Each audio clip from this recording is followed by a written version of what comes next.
ನಿರೀಕ್ಷೆಗೆ ಮೀರಿ ಬಹಳ ದೊಡ್ಡ ರೀತಿಯಲ್ಲಿ ಮಳೆ ಬರ್ತಾ ಇರುವಂಥದ್ದನ್ನು ನಾವು ಕಾಣ್ತಾ ಇದ್ದೇವೆ.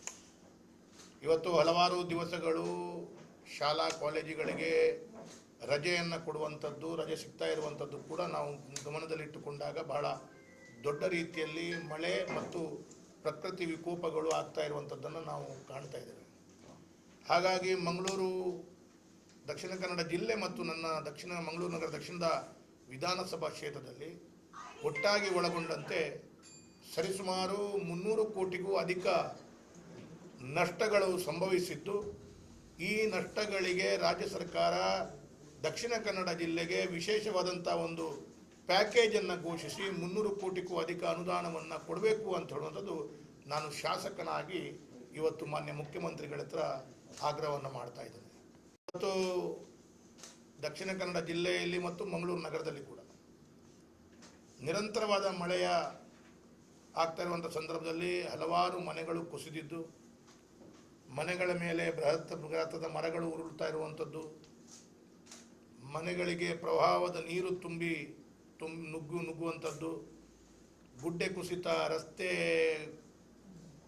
ರಸ್ತೆಗೆ ಆದಂಥ ತೊಂದರೆಗಳು ಮತ್ತು ಎಲ್ಲೋ ಒಂದು ಕಡೆ ತಡೆಗೋಡೆ, ಚರಂಡಿಗಳು, ರಾಜಕಾಲುವೆಗಳು, ಈ ರೀತಿಯ ಅಪಾರವಾದಂಥ ಹಾನಿಗಳು ಆಗ್ತಾ ಇದೆ.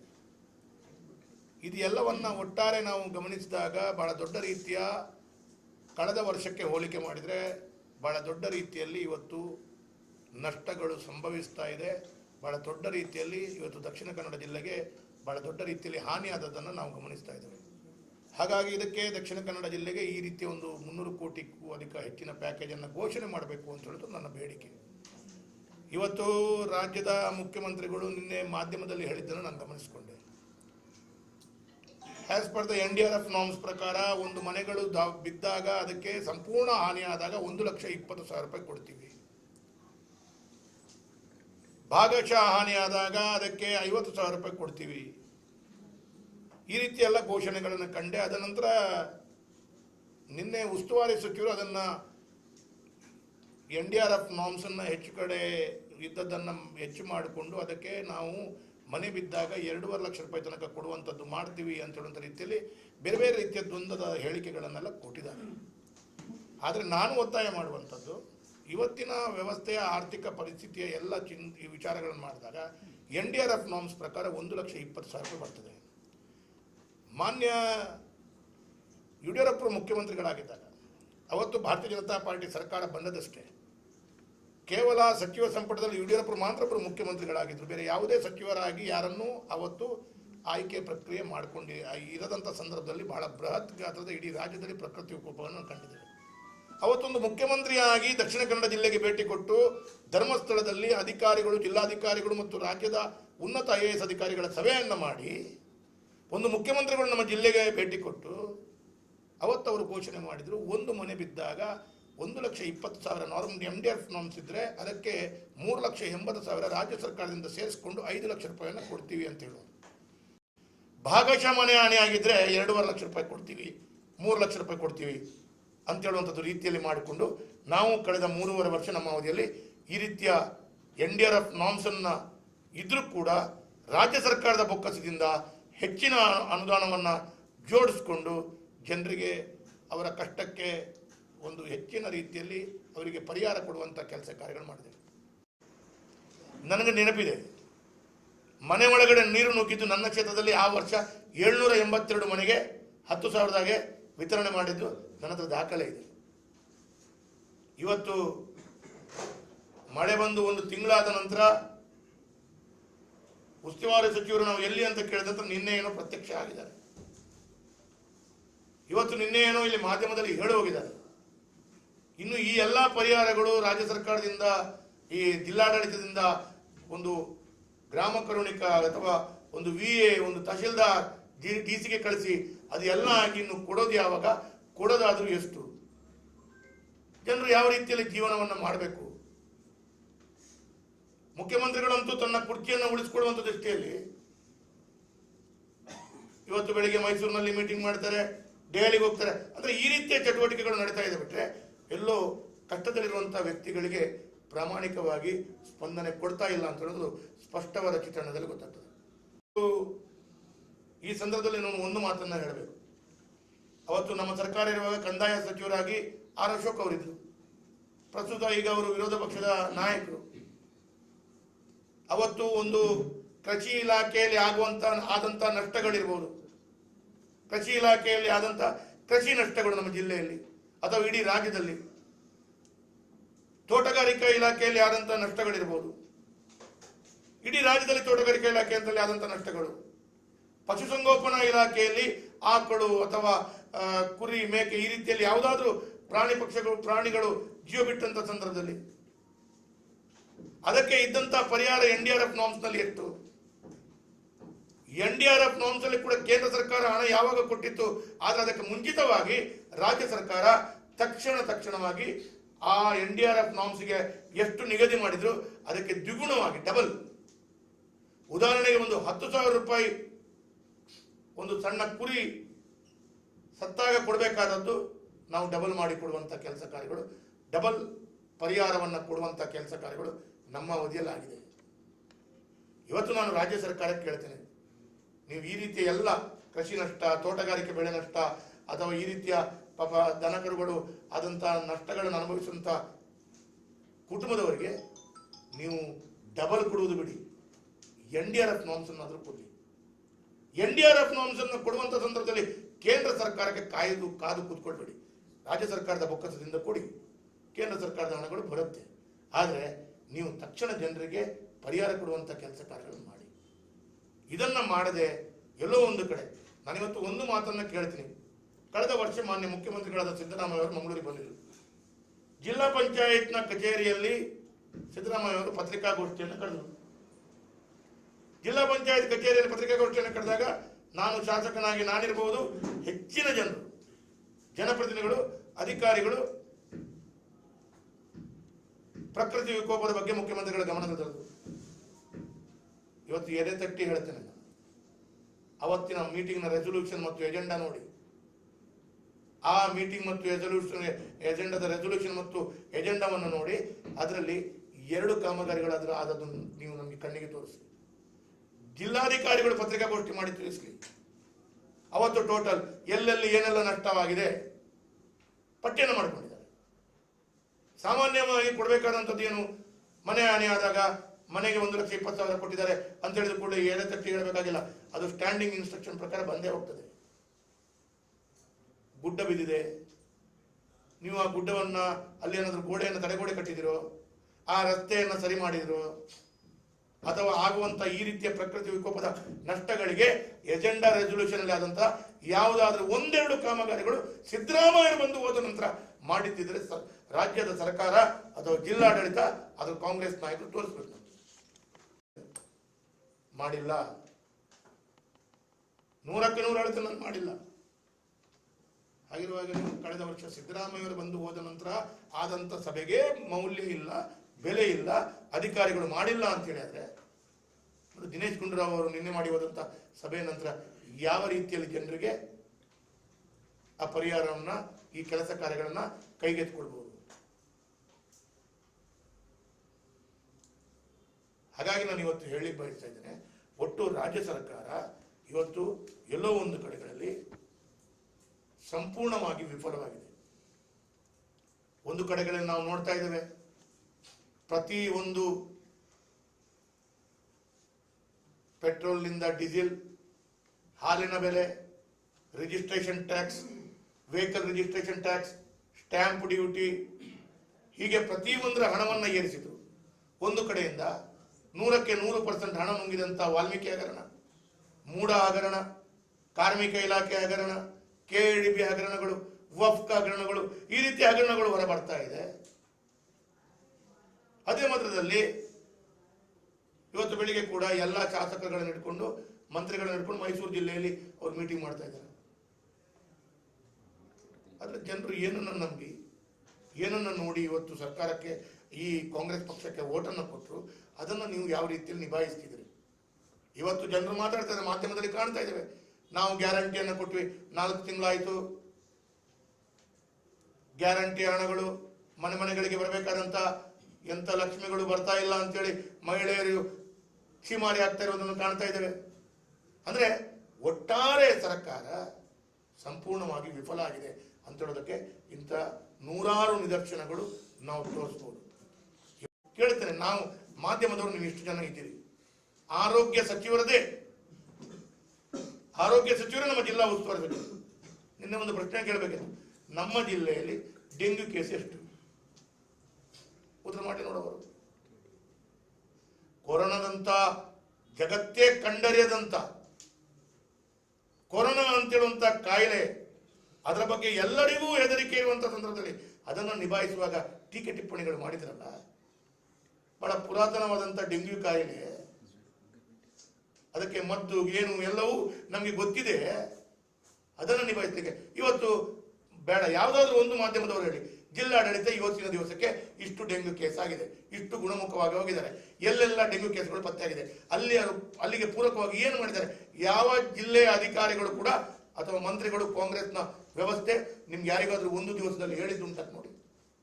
ನಾನು ಹೇಳೋದಿಲ್ಲ, ನೀವು ನಿಮ್ಮೊಳಗಡೆ ಕೇಳ್ಕೊಳ್ಳಿ, ನಿಮ್ಗೆ ಯಾರಿಗಾದ್ರೂ ಹೇಳಿದ್ದಾರೆ? ಹೇಳಿಲ್ಲ. ಅದು ಏನು ನಿಭಾಯಿಸ್ಬೋದು? ಈ ರೀತಿ ಆಡಳಿತ ಮಾಡೋದಾ? ಅವತ್ತು ಕೊರೋನಾ ಅಂತ ಹೇಳುವಾಗ ಜನರಿಗೆ ಹೆದರಿಕೆ ಇತ್ತು. ಡಾಕ್ಟರ್ಗಳಿಂದ ಹಿಡಿದು, ನರ್ಸ್ಗಳಿಂದ ಹಿಡಿದು, ಆಂಬ್ಯುಲೆನ್ಸ್ ಡ್ರೈವರ್ ಕೆಲಸ ಮಾಡ್ಲಿಕ್ಕೆ ಧೈರ್ಯದಲ್ಲಿ, ಅಲ್ಲ ಸ್ಮಶಾನದಲ್ಲಿ ಹಣ ಹೊತ್ತಿಸ್ಲಿಕ್ಕೆ ಬಿಡದಂತಂದ್ರೆ ಅವರಿಗೆ ಧೈರ್ಯ ಕೊಟ್ಟು, ಅವರಿಗೆ ನಾವು ಶಕ್ತಿಯನ್ನು ಕೊಟ್ಟು ಆ ಕೆಲಸ ಮಾಡ್ಬೇಕಾದಂತ ಅನಿವಾರ್ಯತೆ ಇತ್ತು. ಅದನ್ನು ಎದುರಿಸಿದ್ದೇವೆ ನಾವು. ಡೆಂಗು ಅಂತ ಹೇಳುವಾಗ ಎಲ್ಲ ಡಾಕ್ಟರ್ಗಳು ಕೆಲಸ ಮಾಡ್ತಾರೆ, ನರ್ಸ್ಗಳು ಕೆಲಸ ಮಾಡ್ತಾರೆ, ಯಾರು ಎದುರಲ್ಲ. ಆದ್ರೂ ನಿಮಗೆ ಪ್ರಕೃತಿ ವಿಕೋಪವನ್ನು ನಿಭಾಯಿಸಲಿಕ್ಕೆ ಗೊತ್ತಿಲ್ಲ. ನಾನು ಇದನ್ನ ಹೇಳ್ತಾ ಇದ್ದೇನೆ. ಇವತ್ತು ರಾಜ್ಯ ಸರ್ಕಾರ ಸಂಪೂರ್ಣವಾಗಿ ವಿಫಲವಾಗಿದೆ. ಅದಕ್ಕಾಗಿ ಮಂಗಳೂರಿನ ಇವತ್ತು ನಾನು ಹೇಳ್ತೇನೆ, ಮಂಗಳೂರು ನಗರ ನನ್ನದೇ ಕ್ಷೇತ್ರದ ವಿಚಾರದಲ್ಲಿ ಹೇಳಬೇಕಾದ್ರೆ ಎತ್ತರ ತಗ್ಗಿನ ಪ್ರದೇಶ ಇದೆ. ಎತ್ತರ ತಗ್ಗು ಪ್ರದೇಶ ಅಂತ ಹೇಳಿದ್ರೆ ಮೇಲೆ ಒಂದು 10-50 ಮನೆಗಳು, ಅದರ ಕೆಳಗಿನ ಲೇಯರ್ನಲ್ಲಿ ಒಂದು 10-20 ಮನೆಗಳು, ಅದರ ಕೆಳಗಿನ ಲೇಯರ್ನಲ್ಲಿ ಆ ಮನೆಯಲ್ಲಿ ಎಲ್ಲೋ ಒಂದು ಕಡೆ ಅಲ್ಲಿ ಗುಡ್ಡ ಕುಸಿತ ಆದರೆ ಆ ಮನೆಗಳು ಎಲ್ಲವೂ ಕೆಳಗಿನ ಅಂತಸ್ತಿನಲ್ಲಿರುವಂಥ ಮನೆಗೆ ಬೀಳುವಂಥ ವಾತಾವರಣಗಳು. ಗುಡ್ಡ ಕುಸಿತಕ್ಕಂತೂ ₹1 ಎಲ್ಲಿಯೂ ಕೊಡುವುದಿಲ್ಲ. ನಾನು ಶಾಸಕನಾಗಿ ಕಳೆದ ವರ್ಷದ ಅವಧಿಯಲ್ಲಿ ಇದ್ದಂಥ ಸಂದರ್ಭದಲ್ಲಿ ನಮ್ಮ ಸರ್ಕಾರದಲ್ಲಿ ಒಂದು 30-35 ಕೋಟಿ ರೂಪಾಯಿ ಸ್ಪೆಷಲ್ ಆರ್ಡರ್ ಮಾಡಿ ತಂದಿಸಿದೆ. ಏನು? ಗುಡ್ಡ ಕುಸಿತಕ್ಕೆ ಯಾವತ್ತೂ NDRF ನಾಮ್ಸ್ ಪ್ರಕಾರ ಹಣ ಇಲ್ಲ, ಆದರೆ ಗುಡ್ಡ ಕುಸಿತಕ್ಕೆ ಅಂತೇಳುವಂಥ ದೃಷ್ಟಿಯಲ್ಲಿ ನಾನೊಂದು 35 ಕೋಟಿ ತಂದು ಹಲವು ಗುಡ್ಡಗಳಿಗೆ ಎಲ್ಲೆಲ್ಲಿ ಜನರುಗಳು ಉಳಿದುಕೊಳ್ತಾರೆ ಮ್ಯಾಕ್ಸಿಮಮ್ ಆಗಿ ಅಲ್ಲಿ ತಡೆಗೋಡೆ ರೀತಿಯಲ್ಲಿ ಅಥವಾ ಒಂದು ಗೋಡೆಯ ರೀತಿಯಲ್ಲಿ ಕಟ್ಟಿಸುವಂಥ ಪ್ರಯತ್ನಗಳನ್ನು ಮಾಡಿದೆ. ಒಂದು 8-10 ವಾರ್ಡ್ಗಳು ಗುಡ್ಡದ ಮೇಲೆ ಮನೆಗಳಿರುವವರು ಅವ್ರಿಗೆ ಹೇಗೆ ಬದುಕಬೇಕು ಗೊತ್ತಿಲ್ಲ. ಸರಿಸುಮಾರು ಒಂದು 50 ಕೋಟಿಯ ಅನುದಾನಗಳ ಗುಡ್ಡಗಳಿಗೆ ಬೇಕಾದದ್ದು ನನಗೆ ಬಂದಂತ ಮನವಿದೆ. ಗುಡ್ಡದ ಮೇಲೆ ಮನೆ ಇದ್ದಾರೆ, ಆ ಮನೆಯವರನ್ನ ಇಲಾಖೆ ಹೋಗಿ ಖಾಲಿ ಮಾಡುತ್ತೆ, ನೀವು ಬೇರೆ ಕಡೆ ಹೋಗಿ ಕಾಳಜಿ ಕೇಂದ್ರಕ್ಕೆ ಹೋಗಿ ಇನ್ನೊಂದೆಲ್ಲ ಕೂಡ ಹೋಗಿ ಶಿಫ್ಟ್ ಮಾಡ್ತಾರೆ. ಸರಿಯಪ್ಪ, ನಾಳೆ ಏನು ಮಾಡ್ತೀರಿ? ಮಳೆ ನಿಂತಿತ್ತು, ಏನು ಮಾಡ್ತೀರಿ? ಅವರಿಗೆ ಆ ಪುನರ್ಪಿ ಅವ್ರ ಮನೆಗೆ ಹೋಗ್ಬೇಕು ಅಂತೇಳಿ. ಆದರೆ ಆ ಗುಡ್ಡಗೆ ಏನೋ ಒಂದು ತಡೆಗೋಡೆ ಕಟ್ಟಬೇಕು, ಆ ತಡೆಗೋಡೆಗೆ 1 ಕೋಟಿ ಬೇಕು, ಮೇಲೆ 20 ಮನೆ ಇದೆ, ಎಲ್ಲ ಬಡವರು, ಅವ್ರಿಗೆ ಕಟ್ಟಿಸ್ಕೊಳ್ಳೋ ಸಾಮರ್ಥ್ಯ ಇಲ್ಲ. ಸರ್ಕಾರ ಹೇಳುತ್ತೆ ಈ ಗುಡ್ಡದ ಮೊದಲು ಬರೋದೇ ಇಲ್ಲ. ಹಾಗಾಗಿ ಎಲ್ಲೆಲ್ಲಿ ನೀವು ನೋಡಿ, ನಿಮ್ಮ ಎಲ್ಲಿಯೂ ಮಂಗಳೂರಿನಲ್ಲಿ ನೋಡಿ, ಜಿಲ್ಲೆಯಲ್ಲಿ ನೋಡಿ, ಎಲ್ಲೆಲ್ಲಿ ಗುಡ್ಡ ಕುಳಿತಿದ್ರೆ ಅಲ್ಲಿ ಮಣ್ಣಿನ ಚೀಲ, ಮರಳಿನ ಚೀಲ ಹೋಗಿ ಗೋಣಿ ಚೀಲ ಇಡುವುದು. ಇದೆ 3 ವರ್ಷದ ಹಿಂದೆ ಇಟ್ಟದ್ದು ಹೀಗೆ, 2 ವರ್ಷದ ಹಿಂದೆ ಇಟ್ಟದಿಗೆ, ಇನ್ನೂ ಇಟ್ಟದ್ದು ಇನ್ನೂ ಮುಂದೆ ಹಾಗೆ. ಅದಕ್ಕೆ ಕೂಡ ಏನೋ ಒಂದು ಚಿಂತನೆಯನ್ನು ಮಾಡಬೇಕು. ಇದು ಎಲ್ಲವೂ ನಾನು ಬೇಡಿಕೆಯನ್ನು ಹೇಳ್ತಾ, ಇವತ್ತು ರಾಜ್ಯ ಸರ್ಕಾರ ಸಂಪೂರ್ಣವಾಗಿ ವಿಫಲವಾಗಿದೆ. ಮುಖ್ಯಮಂತ್ರಿಗಳು ಹಗರಣದ ಸುರುಮಳೆಯಲ್ಲಿ ಸಿಕ್ಕೊಂಡಿದ್ದಾರೆ. ಅವರಂತೂ ಆ ಕುರ್ಚಿಯಲ್ಲಿ ಕೂತ್ಕೊಳ್ಳಿಕ್ಕೆ ಅವರಿಗೆ ಅಧಿಕಾರವೂ ಇಲ್ಲ. ಅದರ ಒಟ್ಟಿಗೆ 300 ಕೋಟಿಯ ವಿಶೇಷವಾದಂಥ ಪ್ಯಾಕೇಜ್ ನಮ್ಮ ಜಿಲ್ಲೆಗೆ ಕೊಡಬೇಕು ಅಂತ ಹೇಳುವಂಥ ಒಂದು ವಿಶೇಷವಾದಂಥ ಆಗ್ರಹ ಮನವಿಯನ್ನು ಮಾಡ್ತಾ, ದಕ್ಷಿಣ ಕನ್ನಡ ಜಿಲ್ಲೆಯ ನಮ್ಮ ಹಕ್ಕನ್ನು ನಾವು ಕೇಳ್ತಾ ಇದ್ದೀವಿ. ಅದು ಕೇಳಿದ್ರು, ಕರ್ನಾಟಕದ ಹಕ್ಕನ್ನು ಕೊಡಿ ಪ್ರಧಾನಮಂತ್ರಿಗಳೇ, ಇವತ್ತು ನಮ್ಮ ಜಿಲ್ಲೆಯಿಂದ ಕೊಡುವಂಥ ಟ್ಯಾಕ್ಸ್ ಕೊಂಡೋಗುವಂಥ ಟ್ಯಾಕ್ಸ್ ನಮ್ಮ ಹಕ್ಕು ಕೊಡಿ. ಕಳೆದ 15 ತಿಂಗಳಿಂದ ₹1 ಕೊಟ್ಟಿಲ್ಲ ನನಗೆ ಬಿಡಿ, UT ಖಾದರಿಗೂ ಕೊಟ್ಟಿಲ್ಲ, ದಕ್ಷಿಣ ಕನ್ನಡ ಜಿಲ್ಲೆ ಯಾವ ಶಾಸಕರಿಗೂ ಕೊಟ್ಟಿಲ್ಲ. ನಮ್ಮ ಹಕ್ಕು, ನಮ್ಮ ಜಿಲ್ಲೆಯಿಂದ ಕೊಂಡದ ಟ್ಯಾಕ್ಸ್ ನಮಗೆ ಕೊಡಿ. ಅವರು ಅವತ್ತು ಕೇಳಿದ್ರು, ನಾನು ಕೇಳ್ತೇನೆ ಇವತ್ತು ಕೊಡಿ, ನಮ್ಮ ಜಿಲ್ಲೆಗೆ ಕೊಡುವಂಥ ಸಾಮರ್ಥ್ಯ ಇಲ್ಲ ನಿಮ್ಮ ಹತ್ರ. ಹಾಗಾಗಿ ನಮ್ಮ ಟ್ಯಾಕ್ಸ್ ನಮಗೆ ಕೊಡಬೇಕಾದದು. ಇವತ್ತು ₹1 ಕೊಡಲಾದ 15 ತಿಂಗಳಲ್ಲಿ ಪಾಪ ಜನರು ಬರ್ತಾರೆ, ನಮ್ಮ ಹತ್ರ ಕಣ್ಣೀರು ಹಾಕ್ತಾರೆ. ಎಲ್ಲಿಂದ ಕೊಡಬೇಕು ಗೊತ್ತಿಲ್ಲ. ಸರ್ ಹೆಂಗೆ ರೋಡ್ ಹಾಳಾಗ್ತದೆ, ಚರಂಡಿ ಕಟ್ಟುಗಳು 15 ತಿಂಗಳಲ್ಲಿ ಒಂದು ಗುದ್ದಲಿ ಪೂಜೆ ಮಾಡಿದ್ದು. ಯಾವುದಾದ್ರೂ ಒಂದು ಫೋಟೋವನ್ನ ದಿನೇಶ್ ಗುಂಡೂರಾವ್ ಅವರು ಗುದ್ದಲಿ ಪೂಜೆ ಮಾಡಿದ್ದಾರೆ. 2 ಗುದ್ದಲಿ ಪೂಜೆ ಮಾಡಿದ್ದಾರೆ. ಅದು ನಾನು ತಂದ ಅನುದಾನ. ಒಂದು ಸರ್ಕಿಟ್ ಹೌಸ್ಗೆ 5 ಕೋಟಿ ರೂಪಾಯಿ ಎಕ್ಸ್ಟೆನ್ಷನ್ ನಮ್ಮ ಅವಧಿಯಲ್ಲಿ ಆದಂಥ ಆದೇಶ. ಅದು ಟೆಂಡರ್ ಕರೆದು 2ನೇ ಪ್ರಕ್ರಿಯೆ ಆದಾಗ ಚುನಾವಣೆ ಘೋಷಣೆ ಆಯಿತು. ಅದರ ನಂತರ ಗುದ್ದಲಿ ಪೂಜೆ ನಾನು ತಂದ ಹಣಕ್ಕೆ ಗುದ್ದಲಿ ಪೂಜೆ ಮಾಡಿದ್ದಾರೆ. ಅದು ಬಿಟ್ಟು ಒಂದು ಸರ್ಕಿಟ್ ಹೌಸ್ನ ಮುಂಭಾಗದಲ್ಲಿರುವಂಥ ಒಂದು ಹಾಸ್ಟೆಲ್ 6.5 ಕೋಟಿ ನಾನು ತಂದದ್ದು. ಇದು 2 ಗುದ್ದಲಿ ಪೂಜೆ ಬಿಟ್ಟು ಬೇರೆ ಒಂದು ಗುದ್ದಲಿ ಪೂಜೆ ಮಾಡಿದ್ದು ಒಂದು ಫೋಟೋ ಯಾರಾದರೂ ತೋರಿಸಿ ಮಾಡಿಲ್ಲ. ಅನುದಾನ ಇಲ್ಲ. ಹಾಗಾಗಿ ಒಂದು ಕಡೆಗಳಲ್ಲಿ ಈ ರೀತಿಯ ಸಂಕಷ್ಟಕ್ಕೆ ಸಿಲುಕಿಸಿದಂಥ ಜನರಿಗೆ ಈ ರೀತಿಯ ಸಂಕಷ್ಟಕ್ಕೆ ಸಿಲುಕಿಸಿದಂಥ ಸರ್ಕಾರ ನಮಗೆಲ್ಲರಿಗೂ ಇವತ್ತು ಬಹಳ ಕಷ್ಟ ಪರಿಸ್ಥಿತಿ. ಇದಕ್ಕಾಗಿ ನಾನು ಸರ್ಕಾರಕ್ಕೆ ಆಗ್ರಹ ಮಾಡ್ತೇನೆ, ನೀವು 300 ಕೋಟಿ ರೂಪಾಯಿ ಘೋಷಣೆ ಮಾಡಿ ನಮ್ಮ ಜಿಲ್ಲೆಯನ್ನು ಉಳಿಸಬೇಕು ಅಂತ ಹೇಳುವಂಥದ್ದು ನಾನು ಈ ಸಂದರ್ಭದಲ್ಲಿ ಹೇಳಿದ್ದೇನೆ. ಇವತ್ತಿನ ಈ ಒಂದು ಪತ್ರಿಕಾಗೋಷ್ಠಿಯಲ್ಲಿ ದಕ್ಷಿಣ ಕನ್ನಡ ಜಿಲ್ಲೆಗೆ ನಿರೀಕ್ಷೆಗೆ ಮೀರಿ ಬಹಳ ದೊಡ್ಡ ರೀತಿಯಲ್ಲಿ ಮಳೆ ಬರ್ತಾ ಇರುವಂಥದ್ದನ್ನು ನಾವು ಕಾಣ್ತಾ ಇದ್ದೇವೆ. ಇವತ್ತು ಹಲವಾರು ದಿವಸಗಳು ಶಾಲಾ ಕಾಲೇಜುಗಳಿಗೆ ರಜೆಯನ್ನು ಕೊಡುವಂಥದ್ದು, ರಜೆ ಸಿಗ್ತಾ ಇರುವಂಥದ್ದು ಕೂಡ ನಾವು ಗಮನದಲ್ಲಿಟ್ಟುಕೊಂಡಾಗ ಬಹಳ ದೊಡ್ಡ ರೀತಿಯಲ್ಲಿ ಮಳೆ ಮತ್ತು ಪ್ರಕೃತಿ ವಿಕೋಪಗಳು ಆಗ್ತಾ ಇರುವಂಥದ್ದನ್ನು ನಾವು ಕಾಣ್ತಾ ಇದ್ದೇವೆ. ಹಾಗಾಗಿ ಮಂಗಳೂರು ದಕ್ಷಿಣ ಕನ್ನಡ ಜಿಲ್ಲೆ ಮತ್ತು ನನ್ನ ಮಂಗಳೂರು ನಗರ ದಕ್ಷಿಣದ ವಿಧಾನಸಭಾ ಕ್ಷೇತ್ರದಲ್ಲಿ ಒಟ್ಟಾಗಿ ಒಳಗೊಂಡಂತೆ ಸರಿಸುಮಾರು 300 ಕೋಟಿಗೂ ಅಧಿಕ ನಷ್ಟಗಳು ಸಂಭವಿಸಿದ್ದು, ಈ ನಷ್ಟಗಳಿಗೆ ರಾಜ್ಯ ಸರ್ಕಾರ ದಕ್ಷಿಣ ಕನ್ನಡ ಜಿಲ್ಲೆಗೆ ವಿಶೇಷವಾದಂಥ ಒಂದು ಪ್ಯಾಕೇಜನ್ನು ಘೋಷಿಸಿ 300 ಕೋಟಿಗೂ ಅಧಿಕ ಅನುದಾನವನ್ನು ಕೊಡಬೇಕು ಅಂತ ಹೇಳುವಂಥದ್ದು ನಾನು ಶಾಸಕನಾಗಿ ಇವತ್ತು ಮಾನ್ಯ ಮುಖ್ಯಮಂತ್ರಿಗಳ ಹತ್ರ ಆಗ್ರಹವನ್ನು ಮಾಡ್ತಾ ಇದ್ದೇನೆ. ಇವತ್ತು ದಕ್ಷಿಣ ಕನ್ನಡ ಜಿಲ್ಲೆಯಲ್ಲಿ ಮತ್ತು ಮಂಗಳೂರು ನಗರದಲ್ಲಿ ಕೂಡ ನಿರಂತರವಾದ ಮಳೆಯ ಆಗ್ತಾ ಇರುವಂಥ ಸಂದರ್ಭದಲ್ಲಿ ಹಲವಾರು ಮನೆಗಳು ಕುಸಿದಿದ್ದು, ಮನೆಗಳ ಮೇಲೆ ಬೃಹತ್ ಮರಗಳು ಉರುಳ್ತಾ ಇರುವಂಥದ್ದು, ಮನೆಗಳಿಗೆ ಪ್ರವಾಹದ ನೀರು ನುಗ್ಗುವಂಥದ್ದು, ಗುಡ್ಡೆ ಕುಸಿತ, ರಸ್ತೆಗೆ ಆದಂಥ ತೊಂದರೆಗಳು ಮತ್ತು ಎಲ್ಲೋ ಒಂದು ಕಡೆ ತಡೆಗೋಡೆ, ಚರಂಡಿಗಳು, ರಾಜಕಾಲುವೆಗಳು, ಈ ರೀತಿಯ ಅಪಾರವಾದಂಥ ಹಾನಿಗಳು ಆಗ್ತಾ ಇದೆ. ಇದು ಎಲ್ಲವನ್ನ ಒಟ್ಟಾರೆ ನಾವು ಗಮನಿಸಿದಾಗ ಬಹಳ ದೊಡ್ಡ ರೀತಿಯ ಕಳೆದ ವರ್ಷಕ್ಕೆ ಹೋಲಿಕೆ ಮಾಡಿದರೆ ಬಹಳ ದೊಡ್ಡ ರೀತಿಯಲ್ಲಿ ಇವತ್ತು ನಷ್ಟಗಳು ಸಂಭವಿಸ್ತಾ ಇದೆ. ಬಹಳ ದೊಡ್ಡ ರೀತಿಯಲ್ಲಿ ಇವತ್ತು ದಕ್ಷಿಣ ಕನ್ನಡ ಜಿಲ್ಲೆಗೆ ಬಹಳ ದೊಡ್ಡ ರೀತಿಯಲ್ಲಿ ಹಾನಿಯಾದದ್ದನ್ನು ನಾವು ಗಮನಿಸ್ತಾ ಇದ್ದೇವೆ. ಹಾಗಾಗಿ ಇದಕ್ಕೆ ದಕ್ಷಿಣ ಕನ್ನಡ ಜಿಲ್ಲೆಗೆ ಈ ರೀತಿಯ ಒಂದು 300 ಕೋಟಿಗೂ ಅಧಿಕ ಹೆಚ್ಚಿನ ಪ್ಯಾಕೇಜನ್ನು ಘೋಷಣೆ ಮಾಡಬೇಕು ಅಂತ ಹೇಳೋದು ನನ್ನ ಬೇಡಿಕೆ. ಇವತ್ತು ರಾಜ್ಯದ ಮುಖ್ಯಮಂತ್ರಿಗಳು ನಿನ್ನೆ ಮಾಧ್ಯಮದಲ್ಲಿ ಹೇಳಿದ್ದನ್ನು ನಾನು ಗಮನಿಸಿಕೊಂಡೆ. As per the NDRF norms ಪ್ರಕಾರ ಒಂದು ಮನೆಗಳು ಬಿದ್ದಾಗ ಅದಕ್ಕೆ ಸಂಪೂರ್ಣ ಹಾನಿಯಾದಾಗ 1,20,000 ರೂಪಾಯಿ ಕೊಡ್ತೀವಿ. ಭಾಗಶಃ ಹಾನಿಯಾದಾಗ ಅದಕ್ಕೆ 50,000 ರೂಪಾಯಿ ಕೊಡ್ತೀವಿ. ಈ ರೀತಿ ಎಲ್ಲ ಘೋಷಣೆಗಳನ್ನು ಕಂಡೆ. ಅದ ನಂತರ ನಿನ್ನೆ ಉಸ್ತುವಾರಿ ಸಚಿವರು ಅದನ್ನು NDRF ನಾರ್ಮ್ಸನ್ನು ಹೆಚ್ಚು ಕಡೆ ಇದ್ದದ್ದನ್ನು ಹೆಚ್ಚು ಮಾಡಿಕೊಂಡು ಅದಕ್ಕೆ ನಾವು ಮನೆ ಬಿದ್ದಾಗ 2.5 ಲಕ್ಷ ರೂಪಾಯಿ ತನಕ ಕೊಡುವಂಥದ್ದು ಮಾಡ್ತೀವಿ ಅಂತ ಹೇಳುವಂಥ ರೀತಿಯಲ್ಲಿ ಬೇರೆ ಬೇರೆ ರೀತಿಯ ದ್ವಂದ್ವದ ಹೇಳಿಕೆಗಳನ್ನೆಲ್ಲ ಕೊಟ್ಟಿದ್ದಾರೆ. ಆದರೆ ನಾನು ಒತ್ತಾಯ ಮಾಡುವಂಥದ್ದು, ಇವತ್ತಿನ ವ್ಯವಸ್ಥೆಯ ಆರ್ಥಿಕ ಪರಿಸ್ಥಿತಿಯ ಎಲ್ಲ ಈ ವಿಚಾರಗಳನ್ನು ಮಾಡಿದಾಗ NDRF ನಾರ್ಮ್ಸ್ ಪ್ರಕಾರ 1,20,000 ರೂಪಾಯಿ ಬರ್ತದೆ. ಮಾನ್ಯ ಯಡಿಯೂರಪ್ಪರು ಮುಖ್ಯಮಂತ್ರಿಗಳಾಗಿದ್ದಾಗ ಅವತ್ತು ಭಾರತೀಯ ಜನತಾ ಪಾರ್ಟಿ ಸರ್ಕಾರ ಬಂದದಷ್ಟೇ. ಕೇವಲ ಸಚಿವ ಸಂಪುಟದಲ್ಲಿ ಯಡಿಯೂರಪ್ಪರು ಮಾತ್ರ ಮುಖ್ಯಮಂತ್ರಿಗಳಾಗಿದ್ದರು. ಬೇರೆ ಯಾವುದೇ ಸಚಿವರಾಗಿ ಯಾರನ್ನೂ ಅವತ್ತು ಆಯ್ಕೆ ಪ್ರಕ್ರಿಯೆ ಮಾಡಿಕೊಂಡು ಇರದಂಥ ಸಂದರ್ಭದಲ್ಲಿ ಬಹಳ ಬೃಹತ್ ಗಾತ್ರದ ಇಡೀ ರಾಜ್ಯದಲ್ಲಿ ಪ್ರಕೃತಿ ವಿಕೋಪವನ್ನು ಕಂಡಿದ್ದೇವೆ. ಅವತ್ತೊಂದು ಮುಖ್ಯಮಂತ್ರಿಯಾಗಿ ದಕ್ಷಿಣ ಕನ್ನಡ ಜಿಲ್ಲೆಗೆ ಭೇಟಿ ಕೊಟ್ಟು ಧರ್ಮಸ್ಥಳದಲ್ಲಿ ಅಧಿಕಾರಿಗಳು, ಜಿಲ್ಲಾಧಿಕಾರಿಗಳು ಮತ್ತು ರಾಜ್ಯದ ಉನ್ನತ IAS ಅಧಿಕಾರಿಗಳ ಸಭೆಯನ್ನು ಮಾಡಿ ಒಂದು ಮುಖ್ಯಮಂತ್ರಿಗಳು ನಮ್ಮ ಜಿಲ್ಲೆಗೆ ಭೇಟಿ ಕೊಟ್ಟು ಅವತ್ತು ಅವರು ಘೋಷಣೆ ಮಾಡಿದರು, ಒಂದು ಮನೆ ಬಿದ್ದಾಗ 1,20,000 NDRF ನಾರ್ಮ್ಸ್ ಇದ್ದರೆ ಅದಕ್ಕೆ 3,80,000 ರಾಜ್ಯ ಸರ್ಕಾರದಿಂದ ಸೇರಿಸಿಕೊಂಡು 5 ಲಕ್ಷ ರೂಪಾಯಿಯನ್ನು ಕೊಡ್ತೀವಿ ಅಂತ ಹೇಳೋದು.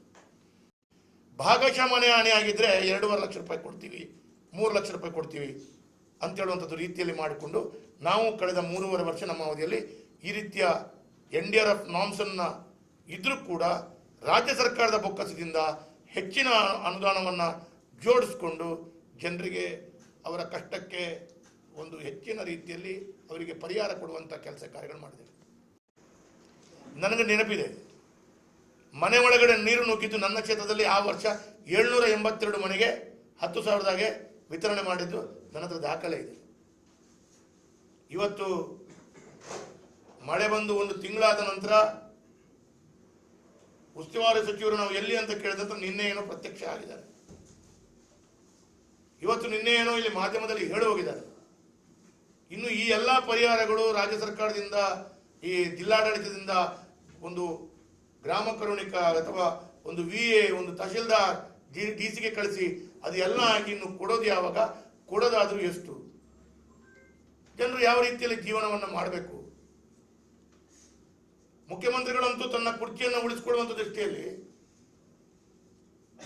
ಇವತ್ತು ಬೆಳಿಗ್ಗೆ ಮೈಸೂರಿನಲ್ಲಿ ಮೀಟಿಂಗ್ ಮಾಡ್ತಾರೆ, ದೆಹಲಿಗೆ ಹೋಗ್ತಾರೆ. ಅಂದ್ರೆ ಈ ರೀತಿಯ ಚಟುವಟಿಕೆಗಳು ನಡೀತಾ ಇದೆ ಬಿಟ್ರೆ ಎಲ್ಲೋ ಕಷ್ಟದಲ್ಲಿರುವಂತಹ ವ್ಯಕ್ತಿಗಳಿಗೆ ಪ್ರಾಮಾಣಿಕವಾಗಿ ಸ್ಪಂದನೆ ಕೊಡ್ತಾ ಇಲ್ಲ ಅಂತ ಹೇಳೋದು ಸ್ಪಷ್ಟವಾದ ಚಿತ್ರಣದಲ್ಲಿ ಗೊತ್ತಾಗ್ತದೆ. ಈ ಸಂದರ್ಭದಲ್ಲಿ ನಾನು ಒಂದು ಮಾತನ್ನ ಹೇಳಬೇಕು.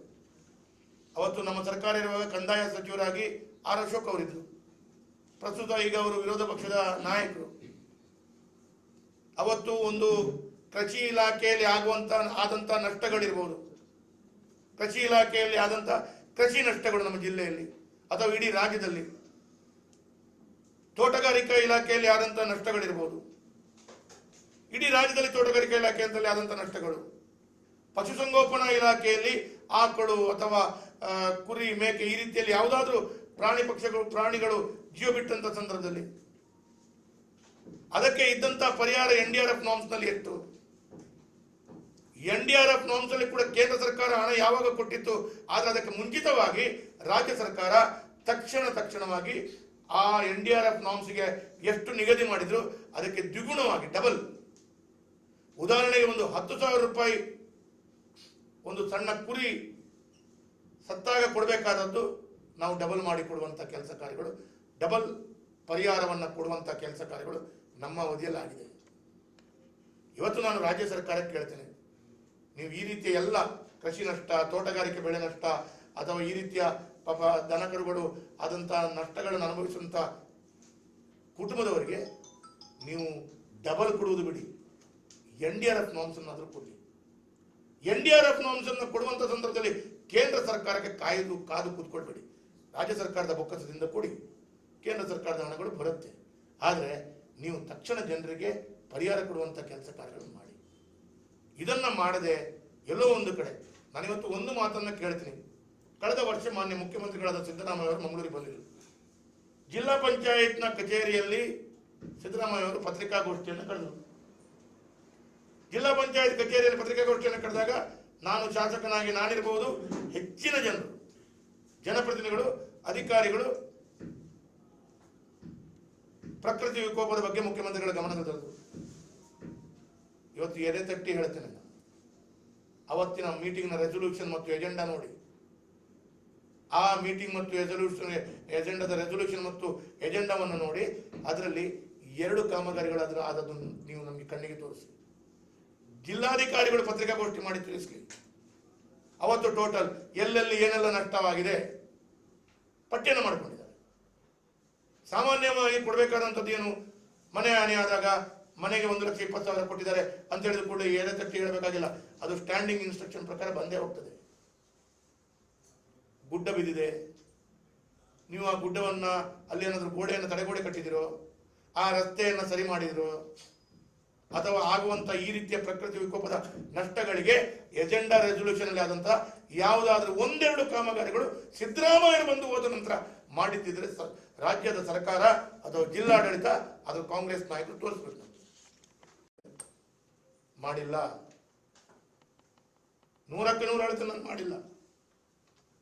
ಹಾಗಿರುವಾಗ ನೀವು ಕಳೆದ ವರ್ಷ ಸಿದ್ದರಾಮಯ್ಯವರು ಬಂದು ಹೋದ ನಂತರ ಆದಂತ ಸಭೆಗೆ ಮೌಲ್ಯ ಇಲ್ಲ, ಬೆಲೆ ಇಲ್ಲ, ಅಧಿಕಾರಿಗಳು ಮಾಡಿಲ್ಲ ಅಂತ ಹೇಳಿದ್ರೆ, ದಿನೇಶ್ ಗುಂಡೂರಾವ್ ಅವರು ನಿನ್ನೆ ಮಾಡಿ ಹೋದಂತ ಸಭೆಯ ನಂತರ ಯಾವ ರೀತಿಯಲ್ಲಿ ಜನರಿಗೆ ಆ ಪರಿಹಾರವನ್ನ, ಈ ಕೆಲಸ ಕಾರ್ಯಗಳನ್ನ ಕೈಗೆತ್ತಿಕೊಳ್ಬಹುದು. ಹಾಗಾಗಿ ನಾನು ಇವತ್ತು ಹೇಳಲಿಕ್ಕೆ ಬಯಸ್ತಾ ಇದ್ದೇನೆ, ಒಟ್ಟು ರಾಜ್ಯ ಸರ್ಕಾರ ಇವತ್ತು ಎಲ್ಲೋ ಒಂದು ಕಡೆಗಳಲ್ಲಿ ಸಂಪೂರ್ಣವಾಗಿ ವಿಫಲವಾಗಿದೆ. ಒಂದು ಕಡೆಗಳಲ್ಲಿ ನಾವು ನೋಡ್ತಾ ಇದ್ದೇವೆ, ಪ್ರತಿ ಒಂದು ಪೆಟ್ರೋಲ್ನಿಂದ ಡೀಸೆಲ್, ಹಾಲಿನ ಬೆಲೆ, registration tax, vehicle registration tax, stamp duty, ಹೀಗೆ ಪ್ರತಿಯೊಂದರ ಹಣವನ್ನು ಏರಿಸಿದರು. ಒಂದು ಕಡೆಯಿಂದ 100ಕ್ಕೆ 100% ಹಣ ನುಂಗಿದಂಥ ವಾಲ್ಮೀಕಿ ಹಗರಣ, ಮೂಡ ಹಗರಣ, ಕಾರ್ಮಿಕ ಇಲಾಖೆ ಹಗರಣ, KADB ಹಗರಣಗಳು, ವಫ್ಕ್ ಹಗರಣಗಳು, ಈ ರೀತಿ ಹಗರಣಗಳು ಹೊರಬರ್ತಾ ಇದೆ. ಅದೇ ಮಾತ್ರದಲ್ಲಿ ಇವತ್ತು ಬೆಳಿಗ್ಗೆ ಕೂಡ ಎಲ್ಲ ಶಾಸಕರುಗಳನ್ನು ಇಟ್ಕೊಂಡು, ಮಂತ್ರಿಗಳನ್ನ ಇಟ್ಕೊಂಡು ಮೈಸೂರು ಜಿಲ್ಲೆಯಲ್ಲಿ ಅವ್ರು ಮೀಟಿಂಗ್ ಮಾಡ್ತಾ ಇದ್ದಾರೆ. ಆದರೆ ಜನರು ಏನನ್ನು ನಂಬಿ, ಏನನ್ನು ನೋಡಿ ಇವತ್ತು ಸರ್ಕಾರಕ್ಕೆ, ಈ ಕಾಂಗ್ರೆಸ್ ಪಕ್ಷಕ್ಕೆ ಓಟನ್ನು ಕೊಟ್ಟರು, ಅದನ್ನು ನೀವು ಯಾವ ರೀತಿಯಲ್ಲಿ ನಿಭಾಯಿಸ್ತಿದ್ದೀರಿ? ಇವತ್ತು ಜನರು ಮಾತಾಡ್ತಾ ಇದ್ದಾರೆ, ಮಾಧ್ಯಮದಲ್ಲಿ ಕಾಣ್ತಾ ಇದ್ದೇವೆ, ನಾವು ಗ್ಯಾರಂಟಿಯನ್ನು ಕೊಟ್ವಿ, 4 ತಿಂಗಳಾಯಿತು, ಗ್ಯಾರಂಟಿ ಹಣಗಳು ಮನೆ ಮನೆಗಳಿಗೆ ಬರಬೇಕಾದಂಥ ಎಂಥ ಲಕ್ಷ್ಮಿಗಳು ಬರ್ತಾ ಇಲ್ಲ ಅಂತೇಳಿ ಮಹಿಳೆಯರು ಕ್ಷಿಮಾರಿ ಆಗ್ತಾ ಇರೋದನ್ನು ಕಾಣ್ತಾ ಇದ್ದೇವೆ. ಅಂದರೆ ಒಟ್ಟಾರೆ ಸರ್ಕಾರ ಸಂಪೂರ್ಣವಾಗಿ ವಿಫಲ ಆಗಿದೆ ಅಂತ ಹೇಳೋದಕ್ಕೆ ಇಂಥ ನೂರಾರು ನಿದರ್ಶನಗಳು ನಾವು ತೋರಿಸ್ಬೋದು. ಕೇಳ್ತೇನೆ, ನಾವು ಮಾಧ್ಯಮದವರು ನೀವು ಎಷ್ಟು ಜನ ಇದ್ದೀರಿ? ಆರೋಗ್ಯ ಸಚಿವರೇ ನಮ್ಮ ಜಿಲ್ಲಾ ಉಸ್ತುವಾರಿ ಸಚಿವರು. ನಿನ್ನೆ ಒಂದು ಪ್ರಶ್ನೆ ಕೇಳಬೇಕಿತ್ತು, ನಮ್ಮ ಜಿಲ್ಲೆಯಲ್ಲಿ ಡೆಂಗ್ಯೂ ಕೇಸ್ ಎಷ್ಟು? ಉತ್ತರ ಮಾಡಿ ನೋಡವರು. ಕೊರೋನಾದಂತ ಜಗತ್ತೇ ಕಂಡರಿಯದಂತ ಕೊರೋನಾ ಅಂತೇಳುವಂತ ಕಾಯಿಲೆ, ಅದರ ಬಗ್ಗೆ ಎಲ್ಲರಿಗೂ ಹೆದರಿಕೆ ಇರುವಂತ ಸಂದರ್ಭದಲ್ಲಿ ಅದನ್ನು ನಿಭಾಯಿಸುವಾಗ ಟೀಕೆ ಟಿಪ್ಪಣಿಗಳು ಮಾಡಿದ್ರಲ್ಲ. ಬಹಳ ಪುರಾತನವಾದಂಥ ಡೆಂಗ್ಯೂ ಕಾಯಿಲೆ, ಅದಕ್ಕೆ ಮದ್ದು ಏನು ಎಲ್ಲವೂ ನಮಗೆ ಗೊತ್ತಿದೆ. ಅದನ್ನು ನಿಭಾಯಿಸಲಿಕ್ಕೆ ಇವತ್ತು ಬೇಡ, ಯಾವುದಾದ್ರೂ ಒಂದು ಮಾಧ್ಯಮದವರು ಹೇಳಿ, ಜಿಲ್ಲಾಡಳಿತ ಇವತ್ತಿನ ದಿವಸಕ್ಕೆ ಇಷ್ಟು ಡೆಂಗ್ಯೂ ಕೇಸ್ ಆಗಿದೆ, ಇಷ್ಟು ಗುಣಮುಖವಾಗಿ ಹೋಗಿದ್ದಾರೆ, ಎಲ್ಲೆಲ್ಲ ಡೆಂಗ್ಯೂ ಕೇಸ್ಗಳು ಪತ್ತೆಯಾಗಿದೆ, ಅಲ್ಲಿಗೆ ಪೂರಕವಾಗಿ ಏನು ಮಾಡಿದ್ದಾರೆ? ಯಾವ ಜಿಲ್ಲೆಯ ಅಧಿಕಾರಿಗಳು ಕೂಡ ಅಥವಾ ಮಂತ್ರಿಗಳು, ಕಾಂಗ್ರೆಸ್ನ ವ್ಯವಸ್ಥೆ ನಿಮ್ಗೆ ಯಾರಿಗಾದ್ರೂ ಒಂದು ದಿವಸದಲ್ಲಿ ಹೇಳಿದ್ದು ಅಂತ ನೋಡಿ. ನಾನು ಹೇಳೋದಿಲ್ಲ, ನೀವು ನಿಮ್ಮೊಳಗಡೆ ಕೇಳ್ಕೊಳ್ಳಿ, ನಿಮ್ಗೆ ಯಾರಿಗಾದ್ರೂ ಹೇಳಿದ್ದಾರೆ? ಹೇಳಿಲ್ಲ. ಮತ್ತೆ ಏನು ನಿಭಾಯಿಸ್ಬೋದು? ಈ ರೀತಿ ಆಡಳಿತ ಮಾಡೋದಾ? ಅವತ್ತು ಕೊರೋನಾ ಅಂತ ಹೇಳುವಾಗ ಜನರಿಗೆ ಹೆದರಿಕೆ ಇತ್ತು. ಡಾಕ್ಟರ್ಗಳಿಂದ ಹಿಡಿದು, ನರ್ಸ್ಗಳಿಂದ ಹಿಡಿದು, ಆಂಬ್ಯುಲೆನ್ಸ್ ಡ್ರೈವರ್ ಕೆಲಸ ಮಾಡಲಿಕ್ಕೆ ಧೈರ್ಯದಲ್ಲಿ, ಅಲ್ಲ ಸ್ಮಶಾನದಲ್ಲಿ ಹಣ ಒತ್ತಿಸ್ಲಿಕ್ಕೆ ಬಿಡದಂತಂದ್ರೆ ಅವರಿಗೆ ಧೈರ್ಯ ಕೊಟ್ಟು, ಅವರಿಗೆ ನಾವು ಶಕ್ತಿಯನ್ನು ಕೊಟ್ಟು ಆ ಕೆಲಸ ಮಾಡಬೇಕಾದಂತ ಅನಿವಾರ್ಯತೆ ಇತ್ತು. ಅದನ್ನು ಎದುರಿಸಿದ್ದೇವೆ ನಾವು. ಡೆಂಗು ಅಂತ ಹೇಳುವಾಗ ಎಲ್ಲ ಡಾಕ್ಟರ್ಗಳು ಕೆಲಸ ಮಾಡ್ತಾರೆ, ನರ್ಸ್ಗಳು ಕೆಲಸ ಮಾಡ್ತಾರೆ, ಯಾರು ಎದುರಲ್ಲ. ಆದ್ರೂ ನಿಮಗೆ ಪ್ರಕೃತಿ ವಿಕೋಪವನ್ನು ನಿಭಾಯಿಸಲಿಕ್ಕೆ ಗೊತ್ತಿಲ್ಲ. ನಾನು ಇದನ್ನ ಹೇಳ್ತಾ ಇದ್ದೇನೆ, ಇವತ್ತು ರಾಜ್ಯ ಸರ್ಕಾರ ಸಂಪೂರ್ಣವಾಗಿ ವಿಫಲವಾಗಿದೆ. ಅದಕ್ಕಾಗಿ ಮಂಗಳೂರಿನ ನಾನು ಹೇಳ್ತೇನೆ, ಮಂಗಳೂರು ನಗರ ನನ್ನದೇ ಕ್ಷೇತ್ರದ ವಿಚಾರದಲ್ಲಿ ಹೇಳಬೇಕಾದ್ರೆ ಎತ್ತರ ತಗ್ಗಿನ ಪ್ರದೇಶ ಇದೆ. ಎತ್ತರ ತಗ್ಗು ಪ್ರದೇಶ ಅಂತ ಹೇಳಿದ್ರೆ ಮೇಲೆ ಒಂದು 50 ಮನೆಗಳು, ಅದರ ಕೆಳಗಿನ ಲೇಯರ್ನಲ್ಲಿ ಒಂದು 10-20 ಮನೆಗಳು, ಅದರ ಕೆಳಗಿನ ಲೇಯರ್ನಲ್ಲಿ ಆ ಮನೆಯಲ್ಲಿ ಎಲ್ಲೋ ಒಂದು ಕಡೆ ಅಲ್ಲಿ ಗುಡ್ಡ ಕುಸಿತ ಆದರೆ ಆ ಮನೆಗಳು ಎಲ್ಲವೂ ಕೆಳಗಿನ ಅಂತಸ್ತಿನಲ್ಲಿರುವಂಥ ಮನೆಗೆ ಬೀಳುವಂಥ ವಾತಾವರಣಗಳು. ಗುಡ್ಡ ಕುಸಿತಕ್ಕಂತೂ ₹1 ಎಲ್ಲಿಯೂ ಕೊಡುವುದಿಲ್ಲ. ನಾನು ಶಾಸಕನಾಗಿ ಕಳೆದ ವರ್ಷದ ಅವಧಿಯಲ್ಲಿ ಇದ್ದಂಥ ಸಂದರ್ಭದಲ್ಲಿ ನಮ್ಮ ಸರ್ಕಾರದಲ್ಲಿ ಒಂದು 30-35 ಕೋಟಿ ರೂಪಾಯಿ ಸ್ಪೆಷಲ್ ಆರ್ಡರ್ ಮಾಡಿ ತಂದಿಸಿದೆ. ಏನು? ಗುಡ್ಡ ಕುಸಿತಕ್ಕೆ ಯಾವತ್ತೂ NDRF ನಾಮ್ಸ್ ಪ್ರಕಾರ ಹಣ ಇಲ್ಲ, ಆದರೆ ಗುಡ್ಡ ಕುಸಿತಕ್ಕೆ ಅಂತೇಳುವಂಥ ದೃಷ್ಟಿಯಲ್ಲಿ ನಾನೊಂದು 35 ಕೋಟಿ ತಂದು ಹಲವು ಗುಡ್ಡಗಳಿಗೆ ಎಲ್ಲೆಲ್ಲಿ ಜನರುಗಳು ಉಳಿಸ್ಕೊಳ್ತಾರೆ ಮ್ಯಾಕ್ಸಿಮಮ್ ಆಗಿ ಅಲ್ಲಿ ತಡೆಗೋಡೆ ರೀತಿಯಲ್ಲಿ ಅಥವಾ ಒಂದು ಗೋಡೆಯ ರೀತಿಯಲ್ಲಿ ಕಟ್ಟಿಸುವಂಥ ಪ್ರಯತ್ನಗಳನ್ನು ಮಾಡಿದೆ. ಒಂದು 8-10 ವಾರ್ಡ್ಗಳು ಗುಡ್ಡದ ಮೇಲೆ ಮನೆಗಳಿರುವವರು ಅವ್ರು ಹೇಗೆ ಬದುಕಬೇಕು ಗೊತ್ತಿಲ್ಲ. ಸರಿಸುಮಾರು ಒಂದು 50 ಕೋಟಿಯ ಅನುದಾನಗಳ ಗುಡ್ಡಗಳಿಗೆ ಬೇಕಾದದ್ದು ನನಗೆ ಬಂದಂಥ ಮನವಿದೆ. ಗುಡ್ಡದ ಮೇಲೆ ಮನೆ ಇದ್ದಾರೆ, ಆ ಮನೆಯವರನ್ನ ಇಲಾಖೆ ಹೋಗಿ ಖಾಲಿ ಮಾಡುತ್ತೆ, ನೀವು ಬೇರೆ ಕಡೆ ಹೋಗಿ ಕಾಳಜಿ ಕೇಂದ್ರಕ್ಕೆ ಹೋಗಿ ಇನ್ನೊಂದೆಲ್ಲ ಕೂಡ ಹೋಗಿ ಶಿಫ್ಟ್ ಮಾಡ್ತಾರೆ. ಸರಿಯಪ್ಪ, ನಾಳೆ ಏನು ಮಾಡ್ತೀರಿ? ಮಳೆ ನಿಂತಿತ್ತು, ಏನು ಮಾಡ್ತೀರಿ? ಅವರಿಗೆ ಆ ಪುನರ್ಪಿ ಅವ್ರ ಮನೆಗೆ ಹೋಗ್ಬೇಕು ಅಂತೇಳಿ. ಆದರೆ ಆ ಗುಡ್ಡಗೆ ಏನೋ ಒಂದು ತಡೆಗೋಡೆ ಕಟ್ಟಬೇಕು, ಆ ತಡೆಗೋಡೆಗೆ 1 ಕೋಟಿ ಬೇಕು, ಮೇಲೆ 20 ಮನೆ ಇದೆ, ಎಲ್ಲ ಬಡವರು, ಅವ್ರಿಗೆ ಕಟ್ಟಿಸ್ಕೊಳ್ಳೋ ಸಾಮರ್ಥ್ಯ ಇಲ್ಲ. ಸರ್ಕಾರ ಹೇಳುತ್ತೆ ಈ ಗುಡ್ಡದ ಮೊದಲು ಬರೋದೇ ಇಲ್ಲ. ಹಾಗಾಗಿ ಎಲ್ಲೆಲ್ಲಿ ನೀವು ನೋಡಿ, ನಿಮ್ಮ ಎಲ್ಲಿಯೂ ಮಂಗಳೂರಿನಲ್ಲಿ ನೋಡಿ, ಜಿಲ್ಲೆಯಲ್ಲಿ ನೋಡಿ, ಎಲ್ಲೆಲ್ಲಿ ಗುಡ್ಡ ಕುಳಿತಿದೆ ಅಲ್ಲಿ ಮಣ್ಣಿನ ಚೀಲ, ಮರಳಿನ ಚೀಲ ಹೋಗಿ ಗೋಣಿ ಚೀಲ ಇಡುವುದು. ಇದೆ 3 ವರ್ಷದ ಹಿಂದೆ ಇಟ್ಟದ್ದು, ಈಗ 2 ವರ್ಷದ ಹಿಂದೆ ಇಟ್ಟದಿಗೆ ಇನ್ನೂ ಇಟ್ಟದ್ದು, ಇನ್ನೂ ಮುಂದೆ ಹಾಗೆ. ಅದಕ್ಕೆ ಕೂಡ ಏನೋ ಒಂದು ಚಿಂತನೆಯನ್ನು ಮಾಡಬೇಕು. ಇದು ಎಲ್ಲವೂ ನಾನು ಬೇಡಿಕೆಯನ್ನು ಹೇಳ್ತಾ, ಇವತ್ತು ರಾಜ್ಯ ಸರ್ಕಾರ ಸಂಪೂರ್ಣವಾಗಿ ವಿಫಲ ಆಗಿದೆ. ಮುಖ್ಯಮಂತ್ರಿಗಳು ಹಗರಣದ ಸುರುಮಳೆಯಲ್ಲಿ ಸಿಕ್ಕೊಂಡಿದ್ದಾರೆ. ಅವರಂತೂ ಆ ಕುರ್ಚಿಯಲ್ಲಿ ಕೂತ್ಕೊಳ್ಳಿಕ್ಕೆ ಅವರಿಗೆ ಅಧಿಕಾರವೂ ಇಲ್ಲ. ಅದರ ಒಟ್ಟಿಗೆ 300 ಕೋಟಿಯ ವಿಶೇಷವಾದಂಥ ಪ್ಯಾಕೇಜ್ ನಮ್ಮ ಜಿಲ್ಲೆಗೆ ಕೊಡಬೇಕು ಅಂತ ಹೇಳುವಂಥ ಒಂದು ವಿಶೇಷವಾದಂಥ ಆಗ್ರಹ ಮನವಿಯನ್ನು ಮಾಡ್ತಾ ದಕ್ಷಿಣ ಕನ್ನಡ ಜಿಲ್ಲೆಯ ನಮ್ಮ ಹಕ್ಕನ್ನು ನಾವು ಕೇಳ್ತಾ ಇದ್ದೀವಿ. ಅವ್ರು ಕೇಳಿದ್ರು, ಕರ್ನಾಟಕದ ಹಕ್ಕನ್ನು ಕೊಡಿ ಪ್ರಧಾನಮಂತ್ರಿಗಳೇ, ಇವತ್ತು ನಮ್ಮ ಜಿಲ್ಲೆಯಿಂದ ಕೊಡುವಂಥ ಟ್ಯಾಕ್ಸ್ ಕೊಂಡೋಗುವಂಥ ಟ್ಯಾಕ್ಸ್ ನಮ್ಮ ಹಕ್ಕು ಕೊಡಿ. ಕಳೆದ 15 ತಿಂಗಳಿಂದ 1 ರೂಪಾಯಿ ಕೊಟ್ಟಿಲ್ಲ ನನಗೆ ಬಿಡಿ, UT ಖಾದರಿಗೂ ಕೊಟ್ಟಿಲ್ಲ, ದಕ್ಷಿಣ ಕನ್ನಡ ಜಿಲ್ಲೆ ಯಾವ ಶಾಸಕರಿಗೂ ಕೊಟ್ಟಿಲ್ಲ. ನಮ್ಮ ಹಕ್ಕು, ನಮ್ಮ ಜಿಲ್ಲೆಯಿಂದ ಕೊಂಡದ ಟ್ಯಾಕ್ಸ್ ನಮಗೆ ಕೊಡಿ. ಅವರು ಅವತ್ತು ಕೇಳಿದ್ರು, ನಾನು ಕೇಳ್ತೇನೆ ಇವತ್ತು, ಕೊಡಿ ನಮ್ಮ ಜಿಲ್ಲೆಗೆ. ಕೊಡುವಂಥ ಸಾಮರ್ಥ್ಯ ಇಲ್ಲ ನಿಮ್ಮ ಹತ್ರ.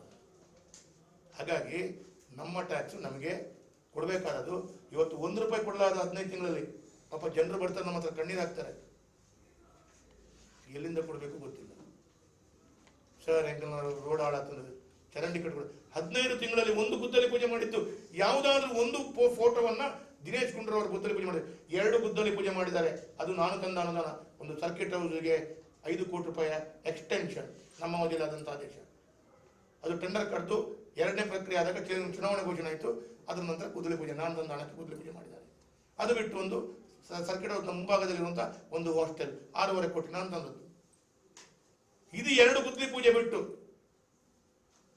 ಬೇರೆ 1 ಗುದ್ದಲಿ ಪೂಜೆ ಮಾಡಿದ್ದು, 1 ಫೋಟೋ ಯಾರಾದರೂ ತೋರಿಸಿ, ಮಾಡಿಲ್ಲ, ಅನುದಾನ ಇಲ್ಲ. ಹಾಗಾಗಿ ಒಂದು ಕಡೆಗಳಲ್ಲಿ ಈ ರೀತಿಯ ಸಂಕಷ್ಟಕ್ಕೆ ಸಿಲುಕಿಸಿದಂಥ ಜನರಿಗೆ, ಈ ರೀತಿಯ ಸಂಕಷ್ಟಕ್ಕೆ ಸಿಲುಕಿಸಿದಂಥ ಸರ್ಕಾರ ನಮಗೆಲ್ಲರಿಗೂ ಇವತ್ತು ಬಹಳ ಕಷ್ಟ ಪರಿಸ್ಥಿತಿ.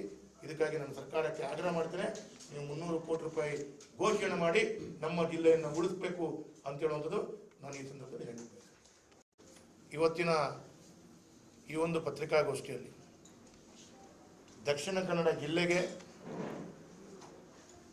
ನಿರೀಕ್ಷೆಗೆ ಮೀರಿ ಬಹಳ ದೊಡ್ಡ ರೀತಿಯಲ್ಲಿ ಮಳೆ ಬರ್ತಾ ಇರುವಂಥದ್ದನ್ನು ನಾವು ಕಾಣ್ತಾ ಇದ್ದೇವೆ. ಇವತ್ತು ಹಲವಾರು ದಿವಸಗಳು ಶಾಲಾ ಕಾಲೇಜುಗಳಿಗೆ ರಜೆಯನ್ನು ಕೊಡುವಂಥದ್ದು, ರಜೆ ಸಿಗ್ತಾ ಇರುವಂಥದ್ದು ಕೂಡ ನಾವು ಗಮನದಲ್ಲಿಟ್ಟುಕೊಂಡಾಗ ಬಹಳ ದೊಡ್ಡ ರೀತಿಯಲ್ಲಿ ಮಳೆ ಮತ್ತು ಪ್ರಕೃತಿ ವಿಕೋಪಗಳು ಆಗ್ತಾ ಇರುವಂಥದ್ದನ್ನು ನಾವು ಕಾಣ್ತಾ ಇದ್ದೇವೆ. ಹಾಗಾಗಿ ಮಂಗಳೂರು ದಕ್ಷಿಣ ಕನ್ನಡ ಜಿಲ್ಲೆ ಮತ್ತು ನನ್ನ ಮಂಗಳೂರು ನಗರ ದಕ್ಷಿಣದ ವಿಧಾನಸಭಾ ಕ್ಷೇತ್ರದಲ್ಲಿ ಒಟ್ಟಾಗಿ ಒಳಗೊಂಡಂತೆ ಸರಿಸುಮಾರು 300 ಕೋಟಿಗೂ ಅಧಿಕ ನಷ್ಟಗಳು ಸಂಭವಿಸಿದ್ದು, ಈ ನಷ್ಟಗಳಿಗೆ ರಾಜ್ಯ ಸರ್ಕಾರ ದಕ್ಷಿಣ ಕನ್ನಡ ಜಿಲ್ಲೆಗೆ ವಿಶೇಷವಾದಂಥ ಒಂದು ಪ್ಯಾಕೇಜನ್ನು ಘೋಷಿಸಿ 300 ಕೋಟಿಗೂ ಅಧಿಕ ಅನುದಾನವನ್ನು ಕೊಡಬೇಕು ಅಂತ ಹೇಳುವಂಥದ್ದು ನಾನು ಶಾಸಕನಾಗಿ ಇವತ್ತು ಮಾನ್ಯ ಮುಖ್ಯಮಂತ್ರಿಗಳ ಹತ್ರ ಆಗ್ರಹವನ್ನು ಮಾಡ್ತಾ ಇದ್ದೇನೆ. ಇವತ್ತು ದಕ್ಷಿಣ ಕನ್ನಡ ಜಿಲ್ಲೆಯಲ್ಲಿ ಮತ್ತು ಮಂಗಳೂರು ನಗರದಲ್ಲಿ ಕೂಡ ನಿರಂತರವಾದ ಮಳೆಯ ಆಗ್ತಾ ಇರುವಂಥ ಸಂದರ್ಭದಲ್ಲಿ ಹಲವಾರು ಮನೆಗಳು ಕುಸಿದಿದ್ದು, ಮನೆಗಳ ಮೇಲೆ ಬೃಹತ್ ಮರಗಳು ಉರುಳ್ತಾ ಇರುವಂಥದ್ದು, ಮನೆಗಳಿಗೆ ಪ್ರವಾಹದ ನೀರು ನುಗ್ಗುವಂಥದ್ದು, ಗುಡ್ಡೆ ಕುಸಿತ, ರಸ್ತೆಗೆ ಆದಂಥ ತೊಂದರೆಗಳು ಮತ್ತು ಎಲ್ಲೋ ಒಂದು ಕಡೆ ತಡೆಗೋಡೆ, ಚರಂಡಿಗಳು, ರಾಜಕಾಲುವೆಗಳು, ಈ ರೀತಿಯ ಅಪಾರವಾದಂಥ ಹಾನಿಗಳು ಆಗ್ತಾ ಇದೆ. ಇದು ಎಲ್ಲವನ್ನ ಒಟ್ಟಾರೆ ನಾವು ಗಮನಿಸಿದಾಗ ಬಹಳ ದೊಡ್ಡ ರೀತಿಯ, ಕಳೆದ ವರ್ಷಕ್ಕೆ ಹೋಲಿಕೆ ಮಾಡಿದರೆ ಬಹಳ ದೊಡ್ಡ ರೀತಿಯಲ್ಲಿ ಇವತ್ತು ನಷ್ಟಗಳು ಸಂಭವಿಸ್ತಾ ಇದೆ. ಬಹಳ ದೊಡ್ಡ ರೀತಿಯಲ್ಲಿ ಇವತ್ತು ದಕ್ಷಿಣ ಕನ್ನಡ ಜಿಲ್ಲೆಗೆ ಬಹಳ ದೊಡ್ಡ ರೀತಿಯಲ್ಲಿ ಹಾನಿಯಾದದ್ದನ್ನು ನಾವು ಗಮನಿಸ್ತಾ ಇದ್ದೇವೆ. ಹಾಗಾಗಿ ಇದಕ್ಕೆ ದಕ್ಷಿಣ ಕನ್ನಡ ಜಿಲ್ಲೆಗೆ ಈ ರೀತಿಯ ಒಂದು 300 ಕೋಟಿಗೂ ಅಧಿಕ ಹೆಚ್ಚಿನ ಪ್ಯಾಕೇಜನ್ನು ಘೋಷಣೆ ಮಾಡಬೇಕು ಅಂತ ಹೇಳೋದು ನನ್ನ ಬೇಡಿಕೆ. ಇವತ್ತು ರಾಜ್ಯದ ಮುಖ್ಯಮಂತ್ರಿಗಳು ನಿನ್ನೆ ಮಾಧ್ಯಮದಲ್ಲಿ ಹೇಳಿದ್ದನ್ನು ನಾನು ಗಮನಿಸಿಕೊಂಡೆ. As per the NDRF norms ಪ್ರಕಾರ ಒಂದು ಮನೆಗಳು ಬಿದ್ದಾಗ ಅದಕ್ಕೆ ಸಂಪೂರ್ಣ ಹಾನಿಯಾದಾಗ 1,20,000 ರೂಪಾಯಿ ಕೊಡ್ತೀವಿ. ಭಾಗಶಃ ಹಾನಿಯಾದಾಗ ಅದಕ್ಕೆ 50,000 ರೂಪಾಯಿ ಕೊಡ್ತೀವಿ. ಈ ರೀತಿ ಎಲ್ಲ ಘೋಷಣೆಗಳನ್ನು ಕಂಡೆ. ಅದ ನಂತರ ನಿನ್ನೆ ಉಸ್ತುವಾರಿ ಸಚಿವರು ಅದನ್ನು NDRF ನಾರ್ಮ್ಸನ್ನು ಹೆಚ್ಚು ಕಡೆ ಇದ್ದದ್ದನ್ನು ಹೆಚ್ಚು ಮಾಡಿಕೊಂಡು ಅದಕ್ಕೆ ನಾವು ಮನೆ ಬಿದ್ದಾಗ 2.5 ಲಕ್ಷ ರೂಪಾಯಿ ತನಕ ಕೊಡುವಂಥದ್ದು ಮಾಡ್ತೀವಿ ಅಂತ ಹೇಳುವಂಥ ರೀತಿಯಲ್ಲಿ ಬೇರೆ ಬೇರೆ ರೀತಿಯ ದ್ವಂದ್ವದ ಹೇಳಿಕೆಗಳನ್ನೆಲ್ಲ ಕೊಟ್ಟಿದ್ದಾರೆ. ಆದರೆ ನಾನು ಒತ್ತಾಯ ಮಾಡುವಂಥದ್ದು, ಇವತ್ತಿನ ವ್ಯವಸ್ಥೆಯ ಆರ್ಥಿಕ ಪರಿಸ್ಥಿತಿಯ ಎಲ್ಲ ಈ ವಿಚಾರಗಳನ್ನು ಮಾಡಿದಾಗ NDRF ನಾರ್ಮ್ಸ್ ಪ್ರಕಾರ 1,20,000 ರೂಪಾಯಿ ಬರ್ತದೆ. ಮಾನ್ಯ ಯಡಿಯೂರಪ್ಪರು ಮುಖ್ಯಮಂತ್ರಿಗಳಾಗಿದ್ದಾಗ ಅವತ್ತು ಭಾರತೀಯ ಜನತಾ ಪಾರ್ಟಿ ಸರ್ಕಾರ ಬಂದದಷ್ಟೇ ಕೇವಲ ಸಚಿವ ಸಂಪುಟದಲ್ಲಿ ಯಡಿಯೂರಪ್ಪರು ಮಾತ್ರ ಒಬ್ಬರು ಮುಖ್ಯಮಂತ್ರಿಗಳಾಗಿದ್ದರು. ಬೇರೆ ಯಾವುದೇ ಸಚಿವರಾಗಿ ಯಾರನ್ನೂ ಅವತ್ತು ಆಯ್ಕೆ ಪ್ರಕ್ರಿಯೆ ಮಾಡಿಕೊಂಡು ಇರದಂಥ ಸಂದರ್ಭದಲ್ಲಿ ಬಹಳ ಬೃಹತ್ ಗಾತ್ರದ ಇಡೀ ರಾಜ್ಯದಲ್ಲಿ ಪ್ರಕೃತಿ ವಿಕೋಪವನ್ನು ಕಂಡಿದ್ದೇವೆ. ಅವತ್ತೊಂದು ಮುಖ್ಯಮಂತ್ರಿಯಾಗಿ ದಕ್ಷಿಣ ಕನ್ನಡ ಜಿಲ್ಲೆಗೆ ಭೇಟಿ ಕೊಟ್ಟು ಧರ್ಮಸ್ಥಳದಲ್ಲಿ ಅಧಿಕಾರಿಗಳು, ಜಿಲ್ಲಾಧಿಕಾರಿಗಳು ಮತ್ತು ರಾಜ್ಯದ ಉನ್ನತ IAS ಅಧಿಕಾರಿಗಳ ಸಭೆಯನ್ನು ಮಾಡಿ ಒಂದು ಮುಖ್ಯಮಂತ್ರಿಗಳು ನಮ್ಮ ಜಿಲ್ಲೆಗೆ ಭೇಟಿ ಕೊಟ್ಟು ಅವತ್ತು ಅವರು ಘೋಷಣೆ ಮಾಡಿದರು, ಒಂದು ಮನೆ ಬಿದ್ದಾಗ 1,20,000 MDF ನಾರ್ಮ್ಸ್ ಇದ್ದರೆ ಅದಕ್ಕೆ 3,80,000 ರಾಜ್ಯ ಸರ್ಕಾರದಿಂದ ಸೇರಿಸಿಕೊಂಡು 5 ಲಕ್ಷ ರೂಪಾಯಿಯನ್ನು ಕೊಡ್ತೀವಿ ಅಂತ ಹೇಳೋದು. ಭಾಗಶಃ ಮನೆ ಹಾನಿ ಆಗಿದ್ದರೆ 2.5 ಲಕ್ಷ ರೂಪಾಯಿ ಕೊಡ್ತೀವಿ, 3 ಲಕ್ಷ ರೂಪಾಯಿ ಕೊಡ್ತೀವಿ ಅಂತ ಹೇಳುವಂಥದ್ದು ರೀತಿಯಲ್ಲಿ ಮಾಡಿಕೊಂಡು ನಾವು ಕಳೆದ 3.5 ವರ್ಷ ನಮ್ಮ ಅವಧಿಯಲ್ಲಿ ಈ ರೀತಿಯ NDRF ನಾರ್ಮ್ಸನ್ನು ಇದ್ರೂ ಕೂಡ ರಾಜ್ಯ ಸರ್ಕಾರದ ಬೊಕ್ಕಸದಿಂದ ಹೆಚ್ಚಿನ ಅನುದಾನವನ್ನು ಜೋಡಿಸ್ಕೊಂಡು ಜನರಿಗೆ ಅವರ ಕಷ್ಟಕ್ಕೆ ಒಂದು ಹೆಚ್ಚಿನ ರೀತಿಯಲ್ಲಿ ಅವರಿಗೆ ಪರಿಹಾರ ಕೊಡುವಂಥ ಕೆಲಸ ಕಾರ್ಯಗಳು ಮಾಡಿದ್ದೇವೆ. ನನಗೆ ನೆನಪಿದೆ, ಮನೆ ಒಳಗಡೆ ನೀರು ನುಗ್ಗಿದ್ದು ನನ್ನ ಕ್ಷೇತ್ರದಲ್ಲಿ ಆ ವರ್ಷ 782 ಮನೆಗೆ 10,000ದಾಗೆ ವಿತರಣೆ ಮಾಡಿದ್ದು ನನ್ನ ಹತ್ರ ದಾಖಲೆ ಇದೆ. ಇವತ್ತು ಮಳೆ ಬಂದು 1 ತಿಂಗಳಾದ ನಂತರ ಉಸ್ತುವಾರಿ ಸಚಿವರು ನಾವು ಎಲ್ಲಿ ಅಂತ ಕೇಳಿದಂತ ನಿನ್ನೆ ಏನೋ ಪ್ರತ್ಯಕ್ಷ ಆಗಿದ್ದಾರೆ. ಇವತ್ತು ನಿನ್ನೆ ಏನೋ ಇಲ್ಲಿ ಮಾಧ್ಯಮದಲ್ಲಿ ಹೇಳಿ ಹೋಗಿದ್ದಾರೆ. ಇನ್ನು ಈ ಎಲ್ಲ ಪರಿಹಾರಗಳು ರಾಜ್ಯ ಸರ್ಕಾರದಿಂದ, ಈ ಜಿಲ್ಲಾಡಳಿತದಿಂದ ಒಂದು ಗ್ರಾಮ ಕರುಣಿಕ ಅಥವಾ ಒಂದು VA, ಒಂದು ತಹಶೀಲ್ದಾರ್, DC ಕಳಿಸಿ ಅದೆಲ್ಲ ಆಗಿ ಇನ್ನು ಕೊಡೋದು ಯಾವಾಗ, ಕೊಡೋದಾದ್ರೂ ಎಷ್ಟು, ಜನರು ಯಾವ ರೀತಿಯಲ್ಲಿ ಜೀವನವನ್ನು ಮಾಡಬೇಕು. ಮುಖ್ಯಮಂತ್ರಿಗಳಂತೂ ತನ್ನ ಕುರ್ಚಿಯನ್ನು ಉಳಿಸಿಕೊಳ್ಳುವಂಥ ದೃಷ್ಟಿಯಲ್ಲಿ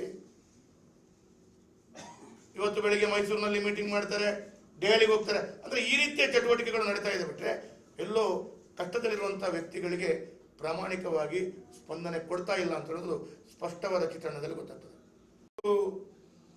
ಈ ಸಂದರ್ಭದಲ್ಲಿ ನಾನು ಒಂದು ಮಾತನ್ನ ಹೇಳಬೇಕು. ಅವತ್ತು ನಮ್ಮ ಸರ್ಕಾರ ಇರುವಾಗ ಕಂದಾಯ ಸಚಿವರಾಗಿ R. ಅಶೋಕ್ ಅವರಿದ್ರು. ಪ್ರಸ್ತುತ ಈಗ ಅವರು ವಿರೋಧ ಪಕ್ಷದ ನಾಯಕರು. ಅವತ್ತು ಒಂದು ಕೃಷಿ ಇಲಾಖೆಯಲ್ಲಿ ಆದಂತ ನಷ್ಟಗಳಿರ್ಬೋದು, ಕೃಷಿ ಇಲಾಖೆಯಲ್ಲಿ ಆದಂತ ಕೃಷಿ ನಷ್ಟಗಳು ನಮ್ಮ ಜಿಲ್ಲೆಯಲ್ಲಿ ಅಥವಾ ಇಡೀ ರಾಜ್ಯದಲ್ಲಿ, ತೋಟಗಾರಿಕಾ ಇಲಾಖೆಯಲ್ಲಿ ಆದಂತ ನಷ್ಟಗಳಿರ್ಬೋದು, ಇಡೀ ರಾಜ್ಯದಲ್ಲಿ ತೋಟಗಾರಿಕಾ ಇಲಾಖೆ ಅಂತಲ್ಲಿ ಆದಂತ ನಷ್ಟಗಳು, ಪಶುಸಂಗೋಪನಾ ಇಲಾಖೆಯಲ್ಲಿ ಆಕಳು ಅಥವಾ ಕುರಿ, ಮೇಕೆ ಈ ರೀತಿಯಲ್ಲಿ ಯಾವುದಾದ್ರೂ ಪ್ರಾಣಿಗಳು ಜೀವ ಬಿಟ್ಟಂತ ಸಂದರ್ಭದಲ್ಲಿ ಅದಕ್ಕೆ ಇದ್ದಂತ ಪರಿಹಾರ NDRF ನಾರ್ಮ್ಸ್ ನಲ್ಲಿ ಎಷ್ಟು? NDRF ನಾರ್ಮ್ಸ್ ಅಲ್ಲಿ ಕೂಡ ಕೇಂದ್ರ ಸರ್ಕಾರ ಹಣ ಯಾವಾಗ ಕೊಟ್ಟಿತ್ತು, ಆದ್ರೆ ಅದಕ್ಕೆ ಮುಂಚಿತವಾಗಿ ರಾಜ್ಯ ಸರ್ಕಾರ ತಕ್ಷಣವಾಗಿ ಆ NDRF ನಾರ್ಮ್ಸ್ಗೆ ಎಷ್ಟು ನಿಗದಿ ಮಾಡಿದ್ರು ಅದಕ್ಕೆ ದ್ವಿಗುಣವಾಗಿ ಡಬಲ್. ಉದಾಹರಣೆಗೆ ಒಂದು 10,000 ರೂಪಾಯಿ ಒಂದು ಸಣ್ಣ ಕುರಿ ಸತ್ತಾಗ ಕೊಡಬೇಕಾದದ್ದು ನಾವು ಡಬಲ್ ಮಾಡಿ ಕೊಡುವಂತ ಕೆಲಸ ಕಾರ್ಯಗಳು, ಡಬಲ್ ಪರಿಹಾರವನ್ನು ಕೊಡುವಂತ ಕೆಲಸ ಕಾರ್ಯಗಳು ನಮ್ಮ ಅವಧಿಯಲ್ಲಿ ಆಗಿದೆ.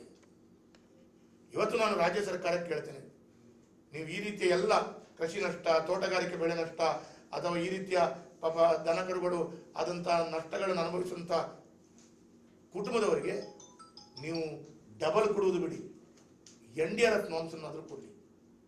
NDRF ನಾರ್ಮ್ಸ್ ಅನ್ನು ಕೊಡುವಂತ ಸಂದರ್ಭದಲ್ಲಿ ಕೇಂದ್ರ ಸರ್ಕಾರಕ್ಕೆ ಕಾದು ಕೂತ್ಕೊಳ್ಬೇಡಿ. ರಾಜ್ಯ ಸರ್ಕಾರದ ಬೊಕ್ಕಸದಿಂದ ಕೊಡಿ, ಕೇಂದ್ರ ಸರ್ಕಾರದ ಹಣಗಳು ಬರುತ್ತೆ. ಆದರೆ ನೀವು ತಕ್ಷಣ ಜನರಿಗೆ ಪರಿಹಾರ ಕೊಡುವಂತ ಕೆಲಸ ಕಾರ್ಯಗಳನ್ನು ಮಾಡಿ. ಇದನ್ನ ಮಾಡದೆ ಎಲ್ಲೋ ಒಂದು ಕಡೆ ನಾನಿವತ್ತು ಒಂದು ಮಾತನ್ನ ಕೇಳ್ತೀನಿ. ಕಳೆದ ವರ್ಷ ಮಾನ್ಯ ಮುಖ್ಯಮಂತ್ರಿಗಳಾದ ಸಿದ್ದರಾಮಯ್ಯ ಅವರು ಮಂಗಳೂರಿಗೆ ಬಂದಿದ್ದರು. ಜಿಲ್ಲಾ ಪಂಚಾಯತ್ನ ಕಚೇರಿಯಲ್ಲಿ ಸಿದ್ದರಾಮಯ್ಯ ಅವರು ಪತ್ರಿಕಾಗೋಷ್ಠಿಯನ್ನು ಕರೆದರು.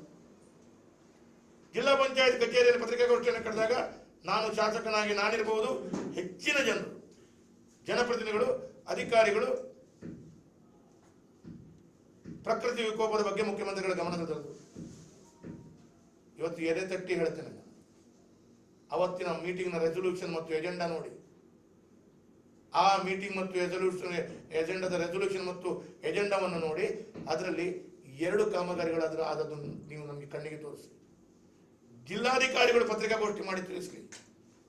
ಅವತ್ತು ಟೋಟಲ್ ಎಲ್ಲೆಲ್ಲಿ ಏನೆಲ್ಲ ನಷ್ಟವಾಗಿದೆ ಪಟ್ಟಿಯನ್ನು ಮಾಡಿಕೊಂಡಿದ್ದಾರೆ.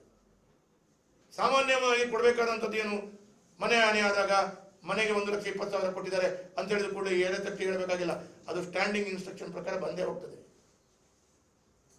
ಗುಡ್ಡ ಬಿದ್ದಿದೆ, ನೀವು ಆ ಗುಡ್ಡವನ್ನ ಅಲ್ಲಿ ಏನಾದರೂ ಗೋಡೆಯನ್ನು ತಡೆಗೋಡೆ ಕಟ್ಟಿದಿರೋ, ಆ ರಸ್ತೆಯನ್ನು ಸರಿ ಮಾಡಿದ್ರು ಅಥವಾ ಆಗುವಂತ ಈ ರೀತಿಯ ಪ್ರಕೃತಿ ವಿಕೋಪದ ನಷ್ಟಗಳಿಗೆ ಎಜೆಂಡಾ ರೆಸೊಲ್ಯೂಷನ್ ಅಲ್ಲಿ ಆದಂತಹ ಯಾವುದಾದ್ರೂ ಒಂದೆರಡು ಕಾಮಗಾರಿಗಳು ಸಿದ್ದರಾಮಯ್ಯ ಬಂದು ಹೋದ ನಂತರ ಮಾಡಿದ್ದಿದ್ರೆ ರಾಜ್ಯದ ಸರ್ಕಾರ ಅಥವಾ ಜಿಲ್ಲಾಡಳಿತ ಅಥವಾ ಕಾಂಗ್ರೆಸ್ ನಾಯಕರು ತೋರಿಸ್ಬೇಕು. ಮಾಡಿಲ್ಲ, 100ಕ್ಕೆ 100 ಆಡಳಿತ ನಾನು ಮಾಡಿಲ್ಲ. ಹಾಗಿರುವಾಗ ಕಳೆದ ವರ್ಷ ಸಿದ್ದರಾಮಯ್ಯವರು ಬಂದು ಹೋದ ನಂತರ ಆದಂತ ಸಭೆಗೆ ಮೌಲ್ಯ ಇಲ್ಲ, ಬೆಲೆ ಇಲ್ಲ, ಅಧಿಕಾರಿಗಳು ಮಾಡಿಲ್ಲ ಅಂತೇಳಿ ಆದ್ರೆ ದಿನೇಶ್ ಗುಂಡೂರಾವ್ ಅವರು ನಿನ್ನೆ ಮಾಡಿ ಹೋದಂತ ಸಭೆಯ ನಂತರ ಯಾವ ರೀತಿಯಲ್ಲಿ ಜನರಿಗೆ ಆ ಪರಿಹಾರವನ್ನ ಈ ಕೆಲಸ ಕಾರ್ಯಗಳನ್ನ ಕೈಗೆತ್ತಿಕೊಳ್ಬಹುದು. ಹಾಗಾಗಿ ನಾನು ಇವತ್ತು ಹೇಳಿ ಬಯಸ್ತಾ ಇದ್ದೇನೆ, ಒಟ್ಟು ರಾಜ್ಯ ಸರ್ಕಾರ ಇವತ್ತು ಎಲ್ಲೋ ಒಂದು ಕಡೆಗಳಲ್ಲಿ ಸಂಪೂರ್ಣವಾಗಿ ವಿಫಲವಾಗಿದೆ. ಒಂದು ಕಡೆಗಳಲ್ಲಿ ನಾವು ನೋಡ್ತಾ ಇದ್ದೇವೆ, ಪ್ರತಿ ಒಂದು ಪೆಟ್ರೋಲ್ನಿಂದ ಡೀಸೆಲ್, ಹಾಲಿನ ಬೆಲೆ, registration tax, vehicle registration tax, stamp duty, ಹೀಗೆ ಪ್ರತಿಯೊಂದರ ಹಣವನ್ನು ಏರಿಸಿದ್ರು. ಒಂದು ಕಡೆಯಿಂದ 100ಕ್ಕೆ 100% ಹಣ ನುಂಗಿದಂಥ ವಾಲ್ಮೀಕಿ ಹಗರಣ, ಮೂಡ ಹಗರಣ, ಕಾರ್ಮಿಕ ಇಲಾಖೆ ಹಗರಣ, KADB ಹಗರಣಗಳು, ವಫ್ಕ್ ಹಗರಣಗಳು, ಈ ರೀತಿ ಹಗರಣಗಳು ಹೊರಬರ್ತಾ ಇದೆ. ಅದೇ ಮಾತ್ರದಲ್ಲಿ ಇವತ್ತು ಬೆಳಿಗ್ಗೆ ಕೂಡ ಎಲ್ಲ ಶಾಸಕರುಗಳನ್ನು ಇಟ್ಕೊಂಡು, ಮಂತ್ರಿಗಳನ್ನ ಇಟ್ಕೊಂಡು ಮೈಸೂರು ಜಿಲ್ಲೆಯಲ್ಲಿ ಅವ್ರು ಮೀಟಿಂಗ್ ಮಾಡ್ತಾ ಇದ್ದಾರೆ. ಆದ್ರೆ ಜನರು ಏನನ್ನ ನಂಬಿ, ಏನನ್ನ ನೋಡಿ ಇವತ್ತು ಸರ್ಕಾರಕ್ಕೆ, ಈ ಕಾಂಗ್ರೆಸ್ ಪಕ್ಷಕ್ಕೆ ಓಟನ್ನು ಕೊಟ್ಟರು, ಅದನ್ನು ನೀವು ಯಾವ ರೀತಿಯಲ್ಲಿ ನಿಭಾಯಿಸ್ತಿದ್ರಿ? ಇವತ್ತು ಜನರು ಮಾತಾಡ್ತಾ ಇದ್ದಾರೆ, ಮಾಧ್ಯಮದಲ್ಲಿ ಕಾಣ್ತಾ ಇದ್ದೇವೆ, ನಾವು ಗ್ಯಾರಂಟಿಯನ್ನು ಕೊಟ್ವಿ, 4 ತಿಂಗಳಾಯಿತು, ಗ್ಯಾರಂಟಿ ಹಣಗಳು ಮನೆ ಮನೆಗಳಿಗೆ ಬರಬೇಕಾದಂತ ಎಂತ ಲಕ್ಷ್ಮಿಗಳು ಬರ್ತಾ ಇಲ್ಲ ಅಂತೇಳಿ ಮಹಿಳೆಯರು ಛೀಮಾರಿ ಆಗ್ತಾ ಇರೋದನ್ನು ಕಾಣ್ತಾ ಇದ್ದೇವೆ. ಅಂದ್ರೆ ಒಟ್ಟಾರೆ ಸರ್ಕಾರ ಸಂಪೂರ್ಣವಾಗಿ ವಿಫಲ ಆಗಿದೆ ಅಂತ ಹೇಳೋದಕ್ಕೆ ಇಂಥ 100 ನಿದರ್ಶನಗಳು ನಾವು ತೋರಿಸಬಹುದು. ಕೇಳ್ತೇನೆ, ನಾವು ಮಾಧ್ಯಮದವರು ನೀವು ಇಷ್ಟು ಜನ ಇದ್ದೀರಿ, ಆರೋಗ್ಯ ಸಚಿವರೇ ನಮ್ಮ ಜಿಲ್ಲಾ ಉಸ್ತುವಾರಿ ಸಚಿವರು. ನಿನ್ನೆ ಒಂದು ಪ್ರಶ್ನೆ ಕೇಳಬೇಕಿತ್ತು, ನಮ್ಮ ಜಿಲ್ಲೆಯಲ್ಲಿ ಡೆಂಗ್ಯೂ ಕೇಸ್ ಎಷ್ಟು? ಉತ್ತರ ಮಾಡಿ ನೋಡಬಹುದು. ಕೊರೋನಾದಂತ ಜಗತ್ತೇ ಕಂಡರಿಯದಂತ ಕೊರೋನಾ ಅಂತೇಳುವಂತ ಕಾಯಿಲೆ, ಅದರ ಬಗ್ಗೆ ಎಲ್ಲರಿಗೂ ಹೆದರಿಕೆ ಇರುವಂತ ಸಂದರ್ಭದಲ್ಲಿ ಅದನ್ನು ನಿಭಾಯಿಸುವಾಗ ಟೀಕೆ ಟಿಪ್ಪಣಿಗಳು ಮಾಡಿದ್ರಲ್ಲ. ಬಹಳ ಪುರಾತನವಾದಂತ ಡೆಂಗ್ಯೂ ಕಾಯಿಲೆ, ಅದಕ್ಕೆ ಮದ್ದು ಏನು ಎಲ್ಲವೂ ನಮಗೆ ಗೊತ್ತಿದೆ. ಅದನ್ನು ನಿಭಾಯಿಸಲಿಕ್ಕೆ ಇವತ್ತು ಬೇಡ, ಯಾವುದಾದ್ರೂ ಒಂದು ಮಾಧ್ಯಮದವರು ಹೇಳಿ, ಜಿಲ್ಲಾಡಳಿತ ಇವತ್ತಿನ ದಿವಸಕ್ಕೆ ಇಷ್ಟು ಡೆಂಗ್ಯೂ ಕೇಸ್ ಆಗಿದೆ, ಇಷ್ಟು ಗುಣಮುಖವಾಗಿ ಹೋಗಿದ್ದಾರೆ, ಎಲ್ಲೆಲ್ಲ ಡೆಂಗ್ಯೂ ಕೇಸ್ಗಳು ಪತ್ತೆಯಾಗಿದೆ, ಅಲ್ಲಿಗೆ ಪೂರಕವಾಗಿ ಏನು ಮಾಡಿದ್ದಾರೆ? ಯಾವ ಜಿಲ್ಲೆಯ ಅಧಿಕಾರಿಗಳು ಕೂಡ ಅಥವಾ ಮಂತ್ರಿಗಳು, ಕಾಂಗ್ರೆಸ್ನ ವ್ಯವಸ್ಥೆ ನಿಮ್ಗೆ ಯಾರಿಗಾದ್ರೂ ಒಂದು ದಿವಸದಲ್ಲಿ ಹೇಳಿದ್ದು ಉಂಟ ನೋಡಿ? ನಾನು ಹೇಳೋದಿಲ್ಲ, ನೀವು ನಿಮ್ಮೊಳಗಡೆ ಕೇಳ್ಕೊಳ್ಳಿ, ನಿಮ್ಗೆ ಯಾರಿಗಾದ್ರೂ ಹೇಳಿದ್ದಾರೆ? ಹೇಳಿಲ್ಲ. ಏನು ನಿಭಾಯಿಸೋದು? ಈ ರೀತಿ ಆಡಳಿತ ಮಾಡೋದಾ? ಅವತ್ತು ಕೊರೋನಾ ಅಂತ ಹೇಳುವಾಗ ಜನರಿಗೆ ಹೆದರಿಕೆ ಇತ್ತು. ಡಾಕ್ಟರ್ಗಳಿಂದ ಹಿಡಿದು, ನರ್ಸ್ಗಳಿಂದ ಹಿಡಿದು, ಆಂಬ್ಯುಲೆನ್ಸ್ ಡ್ರೈವರ್ ಕೆಲಸ ಮಾಡ್ಲಿಕ್ಕೆ ಧೈರ್ಯದಲ್ಲಿ, ಅಲ್ಲ ಸ್ಮಶಾನದಲ್ಲಿ ಹಣ ಒತ್ತಿಸ್ಲಿಕ್ಕೆ ಬಿಡದಂತಂದ್ರೆ ಅವರಿಗೆ ಧೈರ್ಯ ಕೊಟ್ಟು, ಅವರಿಗೆ ನಾವು ಶಕ್ತಿಯನ್ನು ಕೊಟ್ಟು ಆ ಕೆಲಸ ಮಾಡ್ಬೇಕಾದಂತ ಅನಿವಾರ್ಯತೆ ಇತ್ತು. ಅದನ್ನು ಎದುರಿಸಿದ್ದೇವೆ ನಾವು.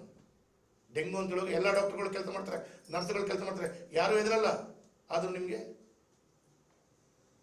ಪ್ರಕೃತಿ ವಿಕೋಪವನ್ನು ನಿಭಾಯಿಸಲಿಕ್ಕೆ ಗೊತ್ತಿಲ್ಲ. ನಾನು ಇದನ್ನ ಹೇಳ್ತಾ ಇದ್ದೇನೆ, ಇವತ್ತು ರಾಜ್ಯ ಸರ್ಕಾರ ಸಂಪೂರ್ಣವಾಗಿ ವಿಫಲವಾಗಿದೆ. ಅದಕ್ಕಾಗಿ ಮಂಗಳೂರಿನ ಇವತ್ತು ನಾನು ಹೇಳ್ತೇನೆ, ಮಂಗಳೂರು ನಗರ ನನ್ನದೇ ಕ್ಷೇತ್ರದ ವಿಚಾರದಲ್ಲಿ ಹೇಳಬೇಕಾದ್ರೆ ಎತ್ತರ ತಗ್ಗಿನ ಪ್ರದೇಶ ಇದೆ. ಎತ್ತರ ತಗ್ಗು ಪ್ರದೇಶ ಅಂತ ಹೇಳಿದ್ರೆ ಮೇಲೆ ಒಂದು 10-50 ಮನೆಗಳು, ಅದರ ಕೆಳಗಿನ ಲೇಯರ್ನಲ್ಲಿ ಒಂದು 10-20 ಮನೆಗಳು, ಅದರ ಕೆಳಗಿನ ಲೇಯರ್ನಲ್ಲಿ ಆ ಮನೆಯಲ್ಲಿ ಎಲ್ಲೋ ಒಂದು ಕಡೆ ಅಲ್ಲಿ ಗುಡ್ಡ ಕುಸಿತ ಆದರೆ ಆ ಮನೆಗಳು ಎಲ್ಲವೂ ಕೆಳಗಿನ ಅಂತಸ್ತಿನಲ್ಲಿರುವಂಥ ಮನೆಗೆ ಬೀಳುವಂಥ ವಾತಾವರಣಗಳು. ಗುಡ್ಡ ಕುಸಿತಕ್ಕಂತೂ ₹1 ಎಲ್ಲಿಯೂ ಕೊಡುವುದಿಲ್ಲ. ನಾನು ಶಾಸಕನಾಗಿ ಕಳೆದ ವರ್ಷದ ಅವಧಿಯಲ್ಲಿ ಇದ್ದಂಥ ಸಂದರ್ಭದಲ್ಲಿ ನಮ್ಮ ಸರ್ಕಾರದಲ್ಲಿ ಒಂದು 30-35 ಕೋಟಿ ರೂಪಾಯಿ ಸ್ಪೆಷಲ್ ಆರ್ಡರ್ ಮಾಡಿ ತಂದಿಸಿದೆ. ಏನು? ಗುಡ್ಡ ಕುಸಿತಕ್ಕೆ ಯಾವತ್ತೂ NDRF ನಾಮ್ಸ್ ಪ್ರಕಾರ ಹಣ ಇಲ್ಲ, ಆದರೆ ಗುಡ್ಡ ಕುಸಿತಕ್ಕೆ ಅಂತೇಳುವಂಥ ದೃಷ್ಟಿಯಲ್ಲಿ ನಾನೊಂದು 35 ಕೋಟಿ ತಂದು ಹಲವು ಗುಡ್ಡಗಳಿಗೆ ಎಲ್ಲೆಲ್ಲ ಜನರುಗಳು ಉಳಿದುಕೊಳ್ತಾರೆ ಮ್ಯಾಕ್ಸಿಮಮ್ ಆಗಿ ಅಲ್ಲಿ ತಡೆಗೋಡೆ ರೀತಿಯಲ್ಲಿ ಅಥವಾ ಒಂದು ಗೋಡೆಯ ರೀತಿಯಲ್ಲಿ ಕಟ್ಟಿಸುವಂಥ ಪ್ರಯತ್ನಗಳನ್ನು ಮಾಡಿದೆ. ಒಂದು 8-10 ವಾರ್ಡ್ಗಳು ಗುಡ್ಡದ ಮೇಲೆ ಮನೆಗಳಿರುವವರು ಅವ್ರು ಹೇಗೆ ಬದುಕಬೇಕು ಗೊತ್ತಿಲ್ಲ. ಸರಿಸುಮಾರು ಒಂದು 50 ಕೋಟಿಯ ಅನುದಾನಗಳ ಗುಡ್ಡಗಳಿಗೆ ಬೇಕಾದದ್ದು ನನಗೆ ಬಂದಂತ ಮನವಿದೆ. ಗುಡ್ಡದ ಮೇಲೆ ಮನೆ ಇದ್ದಾರೆ, ಆ ಮನೆಯವರನ್ನ ಇಲಾಖೆ ಹೋಗಿ ಖಾಲಿ ಮಾಡುತ್ತೆ, ನೀವು ಬೇರೆ ಕಡೆ ಹೋಗಿ ಕಾಳಜಿ ಕೇಂದ್ರಕ್ಕೆ ಹೋಗಿ ಇನ್ನೊಂದೆಲ್ಲ ಕೂಡ ಹೋಗಿ ಶಿಫ್ಟ್ ಮಾಡ್ತಾರೆ. ಸರಿಯಪ್ಪ, ನಾಳೆ ಏನು ಮಾಡ್ತೀರಿ? ಮಳೆ ನಿಂತಿತ್ತು, ಏನು ಮಾಡ್ತೀರಿ? ಅವರಿಗೆ ಆ ಪುನರ್ಪಿ ಅವ್ರ ಮನೆಗೆ ಹೋಗ್ಬೇಕು ಅಂತೇಳಿ. ಆದರೆ ಆ ಗುಡ್ಡಗೆ ಏನೋ ಒಂದು ತಡೆಗೋಡೆ ಕಟ್ಟಬೇಕು. ಆ ತಡೆಗೋಡೆಗೆ 1 ಕೋಟಿ ಬೇಕು. ಮೇಲೆ 20 ಮನೆ ಇದೆ, ಎಲ್ಲ ಬಡವರು, ಅವ್ರಿಗೆ ಕಟ್ಟಿಸ್ಕೊಳ್ಳೋ ಸಾಮರ್ಥ್ಯ ಇಲ್ಲ. ಸರ್ಕಾರ ಹೇಳುತ್ತೆ ಈ ಗುಡ್ಡದ ಮೊದಲು ಬರೋದೇ ಇಲ್ಲ. ಹಾಗಾಗಿ ಎಲ್ಲೆಲ್ಲಿ ನೀವು ನೋಡಿ, ನಿಮ್ಮ ಎಲ್ಲಿಯೂ ಮಂಗಳೂರಿನಲ್ಲಿ ನೋಡಿ, ಜಿಲ್ಲೆಯಲ್ಲಿ ನೋಡಿ, ಎಲ್ಲೆಲ್ಲಿ ಗುಡ್ಡ ಕುಳಿತಿದೆ ಅಲ್ಲಿ ಮಣ್ಣಿನ ಚೀಲ, ಮರಳಿನ ಚೀಲ ಹೋಗಿ ಕೋಣಿ ಚೀಲ ಇಡುವುದು. ಇದೆ 3 ವರ್ಷದ ಹಿಂದೆ ಇಟ್ಟದ್ದು, ಈಗ 2 ವರ್ಷದ ಹಿಂದೆ ಇಟ್ಟದಿಗೆ ಇನ್ನೂ ಇಟ್ಟದ್ದು, ಇನ್ನೂ ಮುಂದೆ ಹಾಗೆ. ಅದಕ್ಕೆ ಕೂಡ ಏನೋ ಒಂದು ಚಿಂತನೆಯನ್ನು ಮಾಡಬೇಕು. ಇದು ಎಲ್ಲವೂ ನಾನು ಬೇಡಿಕೆಯನ್ನು ಹೇಳ್ತಾ, ಇವತ್ತು ರಾಜ್ಯ ಸರ್ಕಾರ ಸಂಪೂರ್ಣವಾಗಿ ವಿಫಲಾಗಿದೆ. ಮುಖ್ಯಮಂತ್ರಿಗಳು ಹಗರಣದ ಸುರುಮಳೆಯಲ್ಲಿ ಸಿಕ್ಕೊಂಡಿದ್ದಾರೆ. ಅವರಂತೂ ಆ ಕುರ್ಚಿಯಲ್ಲಿ ಕೂತ್ಕೊಳ್ಳಿಕ್ಕೆ ಅವರಿಗೆ ಅಧಿಕಾರವೂ ಇಲ್ಲ. ಅದರ ಒಟ್ಟಿಗೆ 300 ಕೋಟಿಯ ವಿಶೇಷವಾದಂಥ ಪ್ಯಾಕೇಜ್ ನಮ್ಮ ಜಿಲ್ಲೆಗೆ ಕೊಡಬೇಕು ಅಂತೇಳುವಂಥ ಒಂದು ವಿಶೇಷವಾದಂಥ ಆಗ್ರಹ ಮನವಿಯನ್ನು ಮಾಡ್ತಾ, ದಕ್ಷಿಣ ಕನ್ನಡ ಜಿಲ್ಲೆಯ ನಮ್ಮ ಹಕ್ಕನ್ನು ನಾವು ಕೇಳ್ತಾ ಇದ್ದೀವಿ. ಅದು ಕೇಳಿದ್ರು, ಕರ್ನಾಟಕದ ಹಕ್ಕನ್ನು ಕೊಡಿ ಪ್ರಧಾನಮಂತ್ರಿಗಳೇ, ಇವತ್ತು ನಮ್ಮ ಜಿಲ್ಲೆಯಿಂದ ಕೊಡುವಂಥ ಟ್ಯಾಕ್ಸ್ ಕೊಂಡೋಗುವಂಥ ಟ್ಯಾಕ್ಸ್ ನಮ್ಮ ಹಕ್ಕು ಕೊಡಿ. ಕಳೆದ 15 ತಿಂಗಳಿಂದ 1 ರೂಪಾಯಿ ಕೊಟ್ಟಿಲ್ಲ ನನಗೆ ಬಿಡಿ, UT ಖಾದರಿಗೂ ಕೊಟ್ಟಿಲ್ಲ, ದಕ್ಷಿಣ ಕನ್ನಡ ಜಿಲ್ಲೆ ಯಾವ ಶಾಸಕರಿಗೂ ಕೊಟ್ಟಿಲ್ಲ.